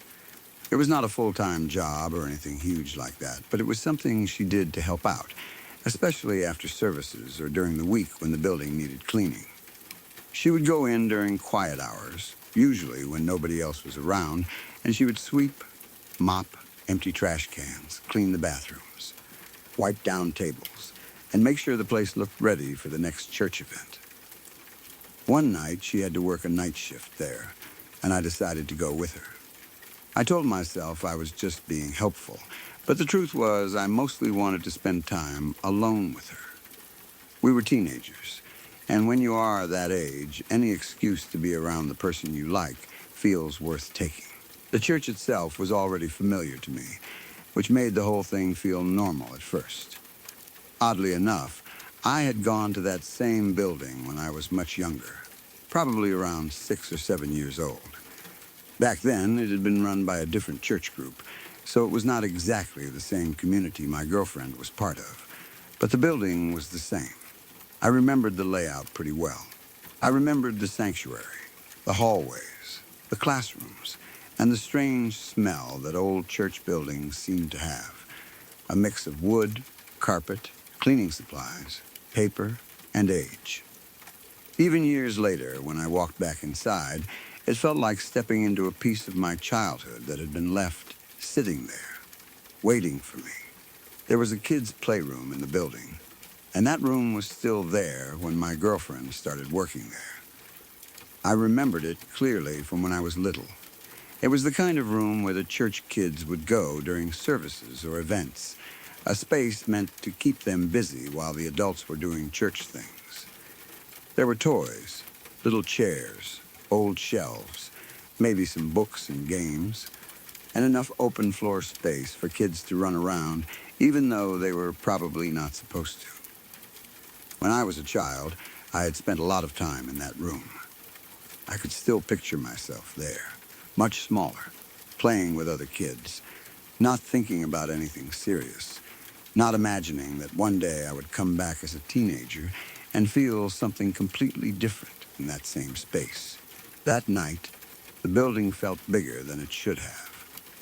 During the day, churches can feel warm and safe because there are people everywhere. There are voices, footsteps, kids running around, adults talking, doors opening and closing, and all the little sounds that make a place feel alive. But at night, when the building is empty, it changes. The same hallway that feels normal during the day can feel too long after dark. The sanctuary can feel less peaceful and more like a giant empty room watching you. Every sound echoes a little too much. Every shadow seems to sit in the corners longer than it should. Even if you are not scared, you become aware of how alone you are. My girlfriend and I started cleaning like we were supposed to. I think we were both trying to act like it was no big deal. We moved through the building, doing the usual things, taking out trash, wiping surfaces, putting things back where they belonged. The lights were on in the areas where we were working, but the rest of the building stayed dim. Sometimes, when we walked past a dark hallway, I would glance down it, without meaning to. I knew the building, but at night it felt like I did not know it as well as I thought I did. It was quiet in a way that made even normal noises feel slightly wrong. A trash bag rustling sounded loud. A door clicking shut made you turn your head. The hum of the lights seemed to fill the silence instead of breaking it. At some point, probably because I was trying to be funny or because I wanted to mess with her a little, I decided to tell my girlfriend a spooky story. It was not completely made up, but I told it in a way that made it sound like a ghost story. Since we were already in the church at night, and since she was easy to scare, it felt like the perfect time. I knew it was a bad idea, but I was 17, and sometimes at that age you scare someone because you think it will be funny, or because you want them to grab your arm and stand closer to you. The story I told her was about the kids' playroom. I told her that years earlier a boy had died in there. I said he had been lying on his back on the floor, tossing a ball up toward the ceiling and catching it over and over again, the way kids do when they are bored and not thinking about what could go wrong. I told her that one of the times he threw the ball too hard and it hit one of the fluorescent light fixtures on the ceiling. The cover or tube broke, and sharp pieces of glass came raining down. I told her that one of those pieces pierced the boy's stomach, and he bled out right there in the playroom before anyone could help him. Then, because I wanted to make it sound even creepier, I said that his spirit still roamed the halls of the church. The truth is, something like that really did happen, but not the way I told it. It happened to me when I was little. I had been that kid in the playroom lying on my back and throwing a ball into the air. I did hit the fluorescent light, and the glass did come crashing down. But I did not die. I was lucky, really lucky. I remember the sudden break, the sharp sound above me, and the way my body reacted before I even had time to think. I rolled over just as the glass came down. And because of that, I avoided the worst of it. If I had stayed where I was for even one more second, the story could have ended very differently. But I survived. I was not badly hurt. Still, the memory stayed with me, and I think part of me always knew how close it had been. When I told my girlfriend the story, I did not explain that part right away. I let it sound like a real tragedy. Like some poor kid had died there and never left. I watched her face as I talked, and I could tell it was working. Her eyes got wider. She looked toward the hall, then back at me. The room around us suddenly felt colder, even though I am not sure the temperature actually changed. I kept my voice low and serious, the way people do when they are telling a scary story, and the longer I talked, the more I started to scare myself too. That is the strange thing about telling a scary story in a place connected to it. Even if you know which parts are true and in which parts you are changing, the story can still get under your skin. As I described the boy lying on the floor and the glass falling from above, I remembered myself there as a child. I remembered the bright ceiling lights. I remembered the sudden rain of broken glass. I remembered how fast everything happened. I started thinking about how easily I could have been hurt or killed. I started thinking about the version of the story where I did not roll away in time. I had meant to scare her, but somewhere in the middle of the story, I felt the fear turn back on me. After I finished, there was a quiet moment between us. My girlfriend was definitely scared, and I felt proud of myself for about 2 seconds. Then the silence of the building seemed to press in around us again, and I started to wish I had not said any of it. We were standing in a church at night, near a room where I had almost been seriously injured as a child, and I had just told a ghost story about a dead kid that was partly based on my own memory. Suddenly, it did not feel as funny as it had in my head. Still, we were teenagers, so the fear did not stop us from being teenagers. Instead of leaving or continuing to clean right away, we ended up getting close to each other. She was nervous, and I was trying to act brave, and that turned into us making out. It was the kind of thing that felt exciting because we knew we probably should not be doing it there, even though we were not doing anything too serious. The church was empty. The night was quiet. The lights hummed above us. We were alone in a building that felt too large, and for a little while, we let ourselves forget about the story I had just told. Then, while we were making out, with our lips locked and our bodies close, we heard children laughing. It was not loud at first, but it was clear enough that we both stopped at the exact same time.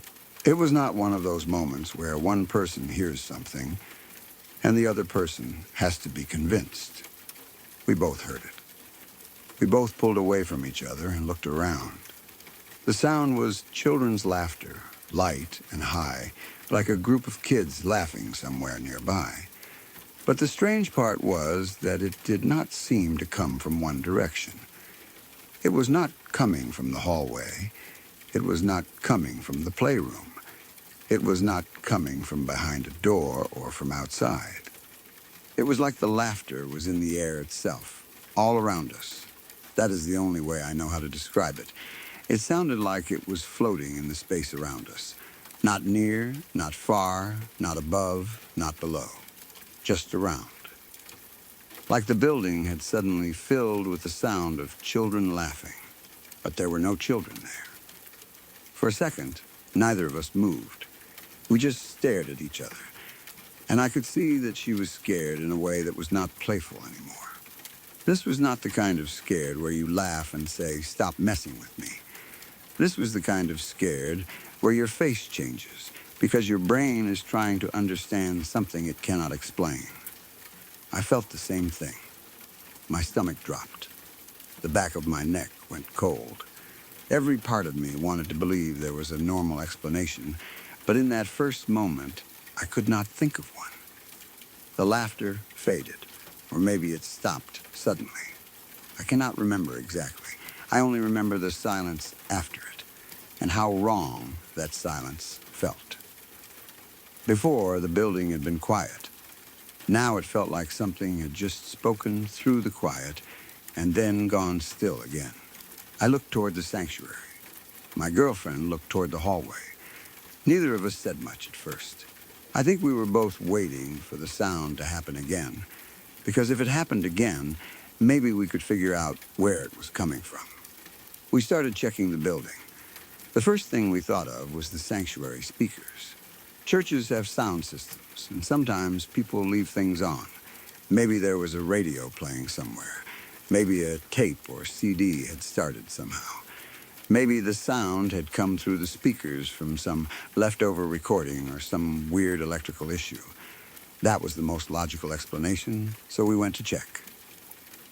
We walked into the sanctuary, and even though the lights were on, it felt huge and empty. The rows of seats or pews sat there in silence. The stage area looked normal. Nothing was moving. Nothing was playing. We checked the speakers. They were off. That should have made us feel better, but it did not. It made it worse. If the speakers had been on, even if we did not know why, we could have blamed the sound on them. But they were not on. There was no music, no recording, no microphone feedback, no static, nothing. The sound system was dead and silent. Then we checked the halls. We moved through the building carefully, looking into rooms, opening doors, listening for movement. Every time we pushed open a door, I expected to see someone standing there. A child, a person hiding, someone playing a prank. But there was no one. The classrooms were empty. The playroom was empty. The bathrooms were empty. The offices were empty. The hallway lights gave everything a flat, strange look, like the building was pretending to be normal. But it did not feel normal anymore. We checked the kids' playroom, too. I remember looking into it and feeling a strange twist inside me. That room had already felt uncomfortable after the story, but now it felt like the center of everything. The place where I had almost been hurt as a child. The place where I had just told my girlfriend a fake version of that memory, turning myself into a dead boy for the sake of a scary story.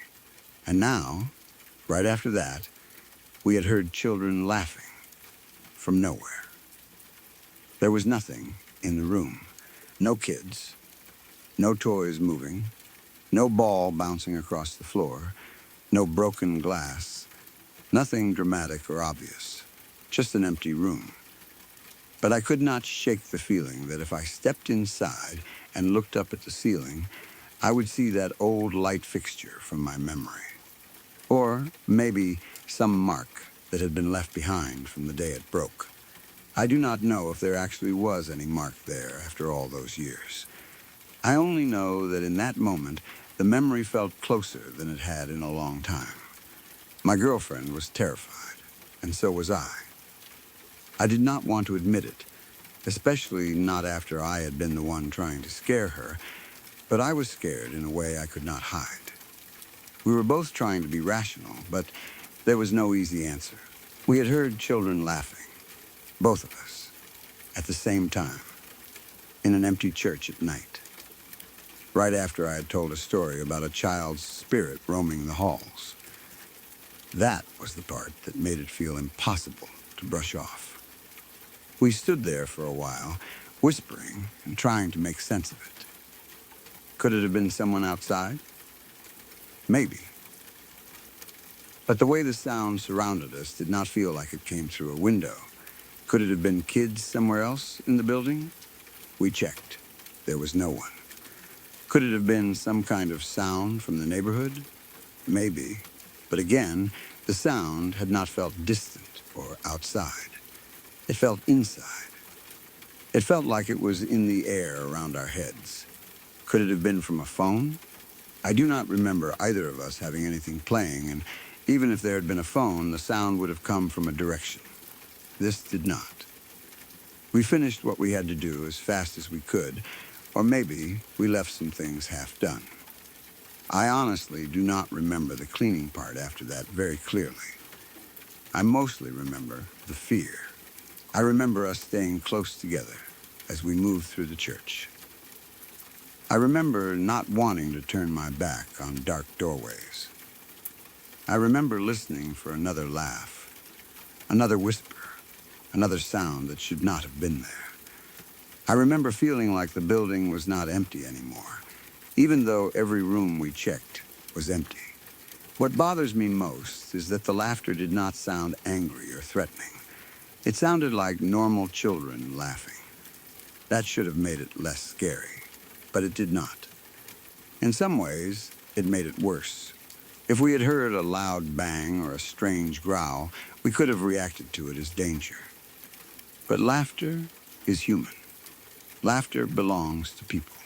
And in that church, at that hour, there were no people there except us. Hearing something so normal in a place where it did not belong made it feel deeply wrong. For years, I have tried to explain it. I am not someone who wants to make every strange thing into a ghost story. I know buildings can carry sound in weird ways. I know old speakers can sometimes pick up signals or make noises. I know fear can change how you hear things, especially at night. I also know that when two people are already scared, they can sometimes feed off each other's fear. Maybe one of us heard something ordinary, and the other reacted, and in that panic, we both believed it was laughter. That is possible. I have thought about that many times. But the problem is, I remember it too clearly. I remember both of us stopping at the exact same moment. I remember the sound being unmistakable. It was not a pipe. It was not wind. It was not a creak in the building. It was children laughing. Not one child either. More like several of them, faint but clear, as if they were playing somewhere just out of sight. My personal theory is strange, but it is the only one that has ever made any kind of sense to me. I think maybe because I scared both of us so strongly, and because the story was tied to something real that had happened to me in that exact building, we somehow created the sound ourselves. Not on purpose, of course. I mean something more like a psychic connection or shared fear. Maybe our minds were so locked into the same image, the same feeling, and the same place that we both heard something that was not physically there. Maybe the memory, the fear, and the building all came together for one moment and made the laughter real to us. I know that sounds out there. I know some people would say it was just imagination. But it did not feel imaginary. It felt external. It felt like the sound entered the room from somewhere beyond us. And the fact that we both heard it at the same time is what keeps me from dismissing it. That night changed the way I thought about the supernatural. Before that, I liked scary stories. I liked the feeling of creeping someone out and laughing afterward. I liked the idea of ghosts in a casual way, the way a lot of people do when they have not experienced anything they cannot explain. But after that night, it became harder for me to treat it all like a joke. I had stood inside an empty church with another person, heard children laughing from nowhere, checked every logical source we could think of, and found nothing. To this day, I do not know where those voices came from. I do not know if it was a spirit, a trick of sound, a shared hallucination, or something else completely. I do not know if my story invited it, created it, or simply made us aware of something that was already there. I only know what happened. I know what we heard. I know how scared we were. And I know that after that night, I never felt the same way about that church, that playroom, or the memory of the glass falling from the ceiling when I was a child. That was enough for me to believe that there are things in this world we do not understand. Maybe not every strange sound is supernatural. Maybe most of them are not. But sometimes something happens that does not fit into any normal explanation, no matter how many years you spend trying to make it fit. For me, that moment was the sound of children laughing in an empty church at night, right after I told a story about a dead child who was never really dead. And the worst part is, even now, when I think back on it, I still feel like the laughter was not random. It felt like something had heard my story and laughed back.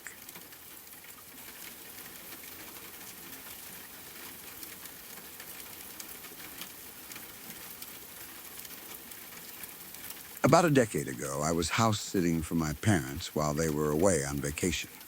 They had planned the trip for weeks, and since I lived close enough and knew the house better than anyone else outside of them, it made sense for me to stay there while they were gone. It was supposed to be an easy few days. Feed the pets, bring in the mail, make sure the place looked lived in, and sleep there at night so the house would not sit empty. Nothing about it felt strange at first. I had grown up spending a lot of time in that house, and even though it was quiet without my parents there, it was not a place I was scared of. It was familiar. The creaks in the walls, the sound of the heating system turning on, the way the floorboards made soft little pops at night. All of that was normal to me. I knew the difference between a regular house sound and something that did not belong there. At least, I thought I did. That night, it was around 2 a.m., and I could not sleep. I had tried lying in bed for a while, staring up at the ceiling, shifting from one side to the other, but my mind would not slow down. The house felt too still. It was not the kind of silence you get when other people are sleeping in nearby rooms. It was the kind of silence that makes you aware of every tiny sound. The refrigerator humming in the kitchen felt louder than usual. The wind brushing against the outside of the house sounded sharper than it should have. Every time the old wood settled, it made me open my eyes. I was not exactly scared, just restless, and being alone in the house made the night feel longer. After a while, I gave up on trying to sleep. I got out of bed, went into the living room, and turned on the TV. I did not care what was on. I only wanted some noise in the background, something to make the house feel less empty. I left it on the first show that came up, without really paying attention to what it was. It turned out to be some true crime program. The episode was about a woman who had been murdered in her own home. I remember thinking that it was probably not the best thing to watch while I was alone in a quiet house in the middle of the night, but at that point, I was already sitting there. And I told myself I was being ridiculous. It was just TV. It was just a show. I had watched things like that before and never had a problem with it. The episode had that slow, dark tone that true crime shows always seem to have. Low music, shadowy reenactments, neighbors talking about how quiet the victim had been, police lights flashing across the walls of a house that looked normal from the outside. The narrator kept talking about how the woman had thought she was safe in her own home, and I remember feeling more and more uncomfortable as it went on. I was sitting on the couch with the lights low, the blue glow from the TV spreading across the living room, and every few minutes I would glance toward the dark hallway or toward the kitchen. I kept telling myself to change the channel, but for some reason I didn't. Maybe I was too tired. Maybe part of me wanted to prove to myself that I was not scared. Either way, I sat there and kept watching. About 20 minutes later, while the show was still playing, I heard a noise from the basement. At first, it was faint enough that I was not sure I had heard anything at all. It was a low sound, kind of like a soft thump followed by a strange, steady rubbing noise. I muted the TV and sat completely still. The house went quiet again, and for a few seconds I heard nothing except my own breathing. Then the sound came again. It was coming from below me, from somewhere under the living room floor. It was not a loud crash or anything dramatic. It was actually the fact that it was not loud that made it worse. It sounded controlled, steady, almost purposeful. I sat there on the couch for a moment, trying to come up with a normal explanation. Maybe something had fallen off a shelf. Maybe the furnace had kicked on. Maybe an old pipe was making noise. My parents' basement was not finished in a nice way. It was one of those basements that was partly storage, partly laundry area, with boxes, old tools, holiday decorations, and random things that had been there for years. It always had a bit of a cold smell to it, like concrete and dust. There were plenty of things down there that could make a noise. I kept reminding myself of that. Houses make sounds. Basements make sounds. There was nothing strange about that. But then I heard the sound again, and this time I recognized the rhythm of it. It sounded like something moving in a loop. That was when I thought of the treadmill. My parents had a treadmill in the basement. They did not use it every day, but it was plugged in and sitting near one wall, facing toward the open space in the middle of the basement. I had heard it running before, so I knew the sound it made. That soft, mechanical belt sound, a steady rolling noise, the kind that fades into the background when someone is walking on it. Sitting there on the couch, in that dark and empty living room, I realized the noise below me sounded a lot like that. Not exactly loud, not fast, just a steady, slow movement. I did not want to go downstairs. Every part of me wanted to turn the TV back on, pretend I had not heard anything, and wait until morning. But I also knew I would not be able to relax if I didn't check. If the treadmill had turned on somehow, maybe it could overheat or break. Maybe there was some electrical problem. Maybe one of the buttons had gotten stuck. I tried to grab onto that explanation because it made everything feel less frightening. It was just a machine. Machines malfunction. That happens. It did not mean anything was wrong. So I got up from the couch and walked toward the basement door. The closer I got, the clearer the sound became.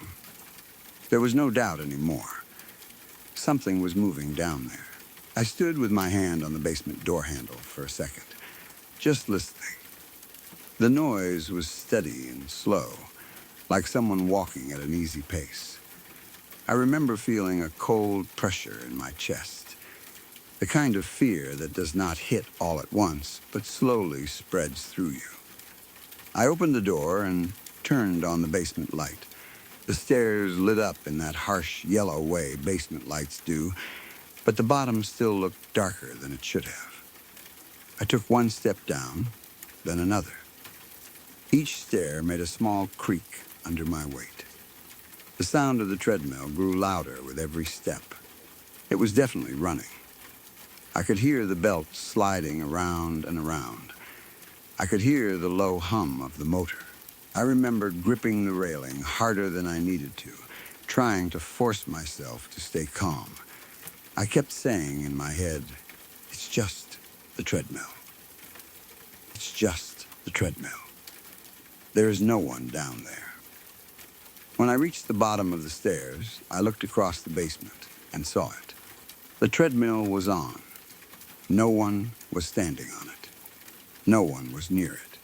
The belt was moving slowly, like it was set to a gentle walking pace. The display panel had a faint glow, and the motor made that same steady sound that it carried up through the floor. It looked almost normal, and somehow that made it worse. If it had been shaking wildly or sparking or making some loud, broken noise, I could have understood that.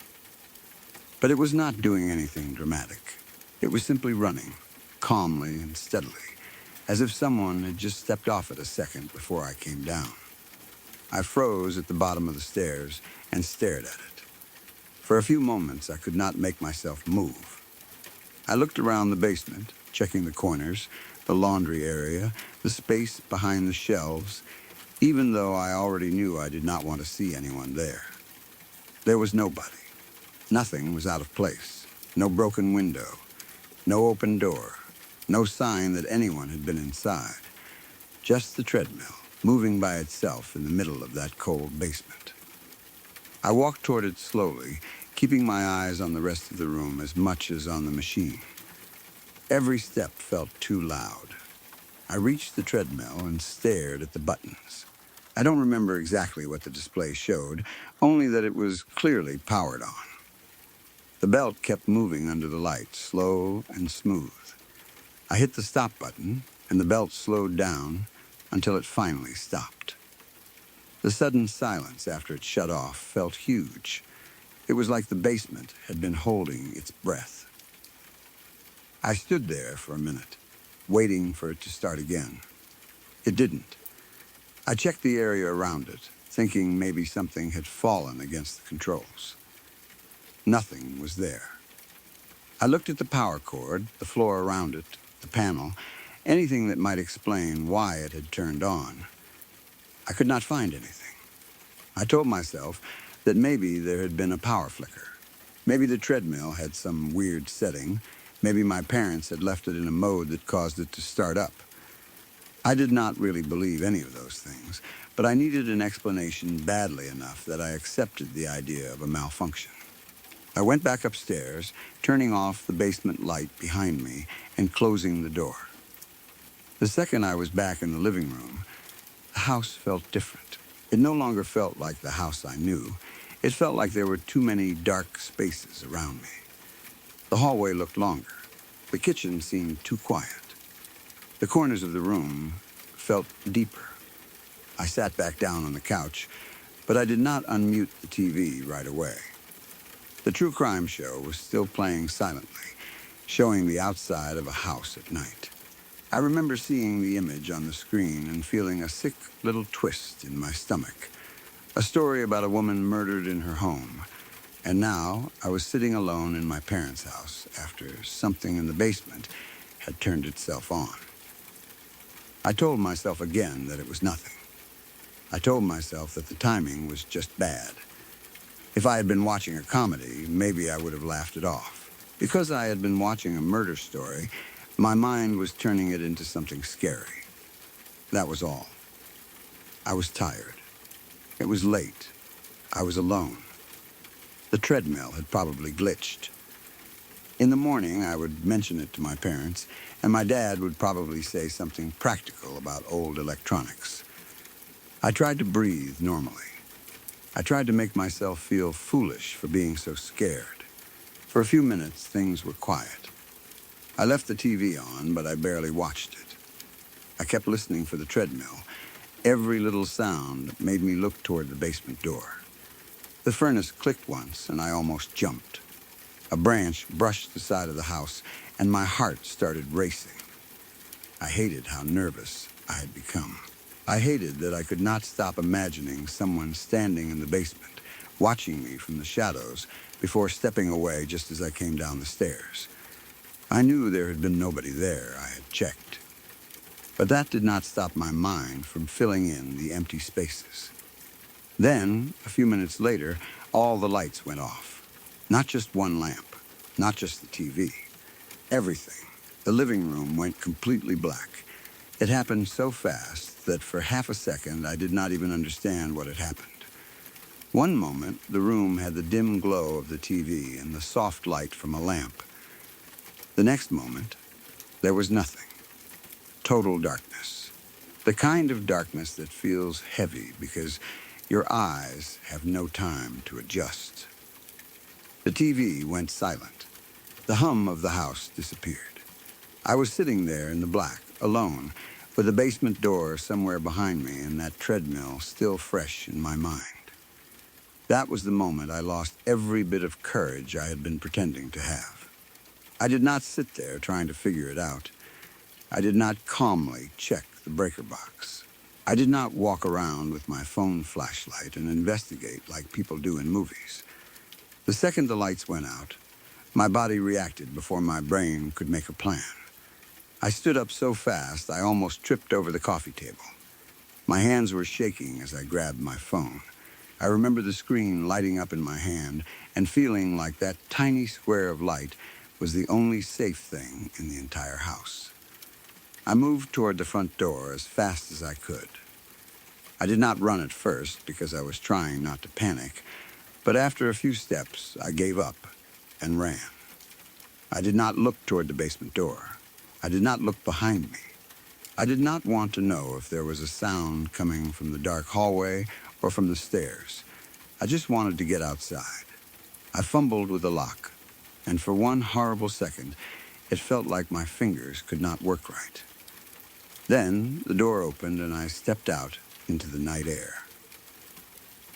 The moment I was outside, I kept going. I did not just stand on the porch. I moved away from the house, down the steps and out toward the driveway. The air outside was cold, but it felt better than being inside. At least outside I could see the sky. At least outside there was space around me. I turned and looked back at the house. It was dark from the outside, too. No lights in the windows. No TV glow. Nothing. It looked empty. but not in a peaceful way. It looked like something had swallowed the inside of it. I called my dad. He answered sounding half asleep, because of course he was on vacation and it was the middle of the night. I probably sounded completely insane. I tried to explain everything at once. I told him I had been watching TV, that I heard something in the basement, that the treadmill had turned on by itself, that I went down and stopped it. And then a few minutes later, all the lights in the house went out. I remember pacing in the driveway while I talked, still staring at the house, expecting something to move in one of the windows, even though I knew the lights were off, and I probably would not have seen anything anyway. My dad did what dads often do in situations like that. He tried to make it practical. He told me the power had probably gone out. He said maybe a breaker tripped. He said the treadmill was probably just acting up or had some kind of electrical issue. He did not say I was crazy in a cruel way, but I could hear it in his voice that he thought I was letting my imagination get away from me. And honestly, from his side, I probably was. He was not there. He had not heard that slow mechanical sound coming from the basement at 2 in the morning. He had not stood at the bottom of the stairs and watched the treadmill moving with no one on it. He had not sat alone in that room while a murder show played on the TV and then felt the entire house drop into darkness.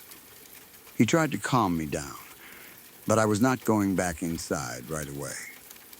I told him I was staying outside for a while, and I meant it. I stood in the driveway with my phone pressed to my ear, feeling embarrassed, but still too scared to care. I looked at the neighboring houses. Most of them were dark too, but I could not tell if that meant there had been a real power outage or if people were just asleep with their lights off. That uncertainty made everything worse. If the whole street had gone dark, that would have been an easy answer.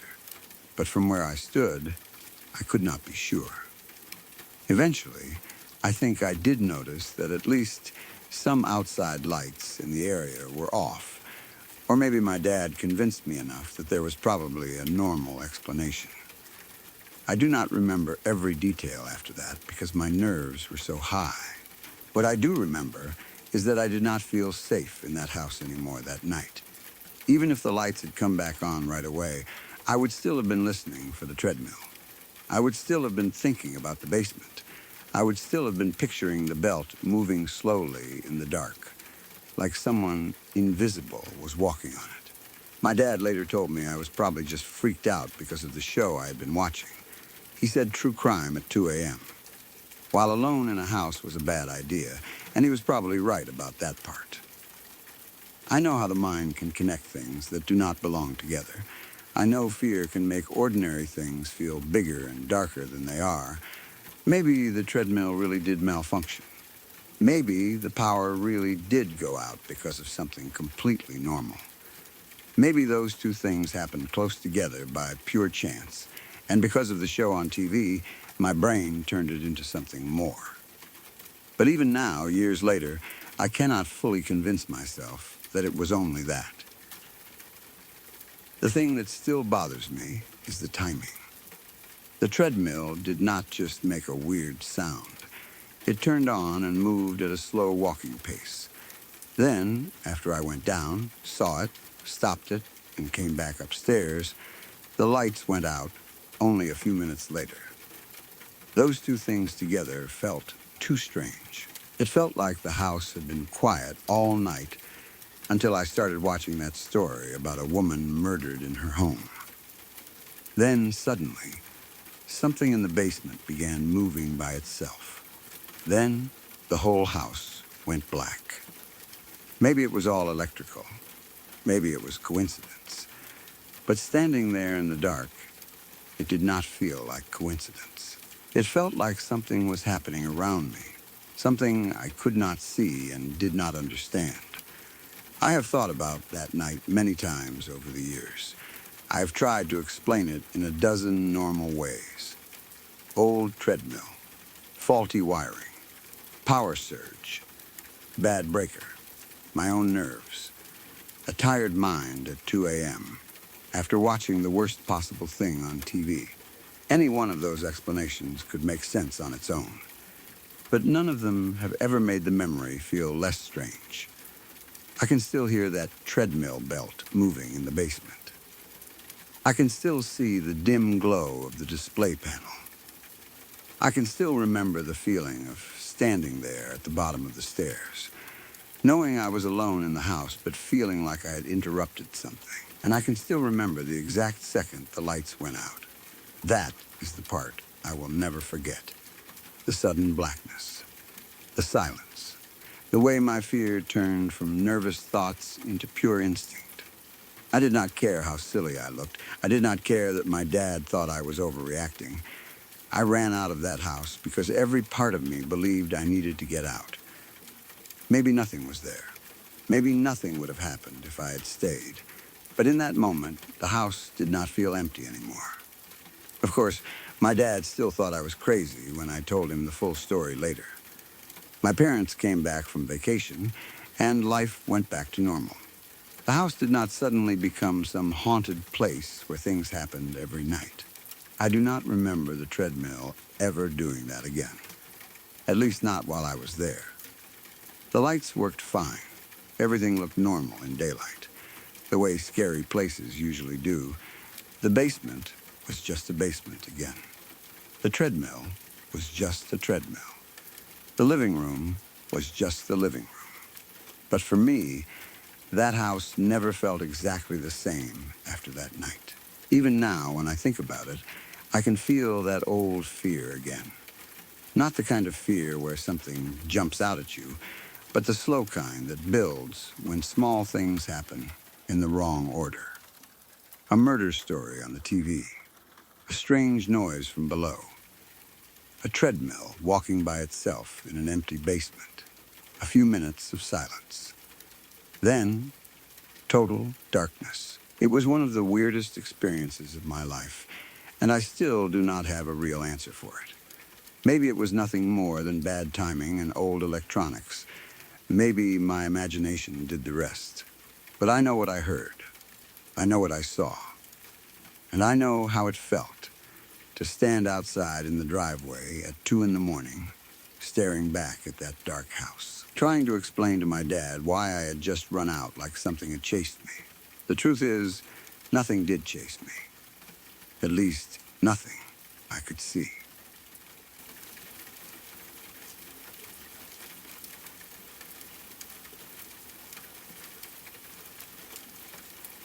If you've stayed with me this far, then these stories didn't simply pass the time. They stayed with you. Everything you heard tonight was real. Real people. Real moments. And in each one, something quietly slipped out of place. If you'd like more of the kind that don't let go so easily, subscribe to Crowvane Manor. There are more rooms left open, and more stories waiting behind every door. I'm grateful you spent this part of your night here. Rest well, and I'll be waiting when you return.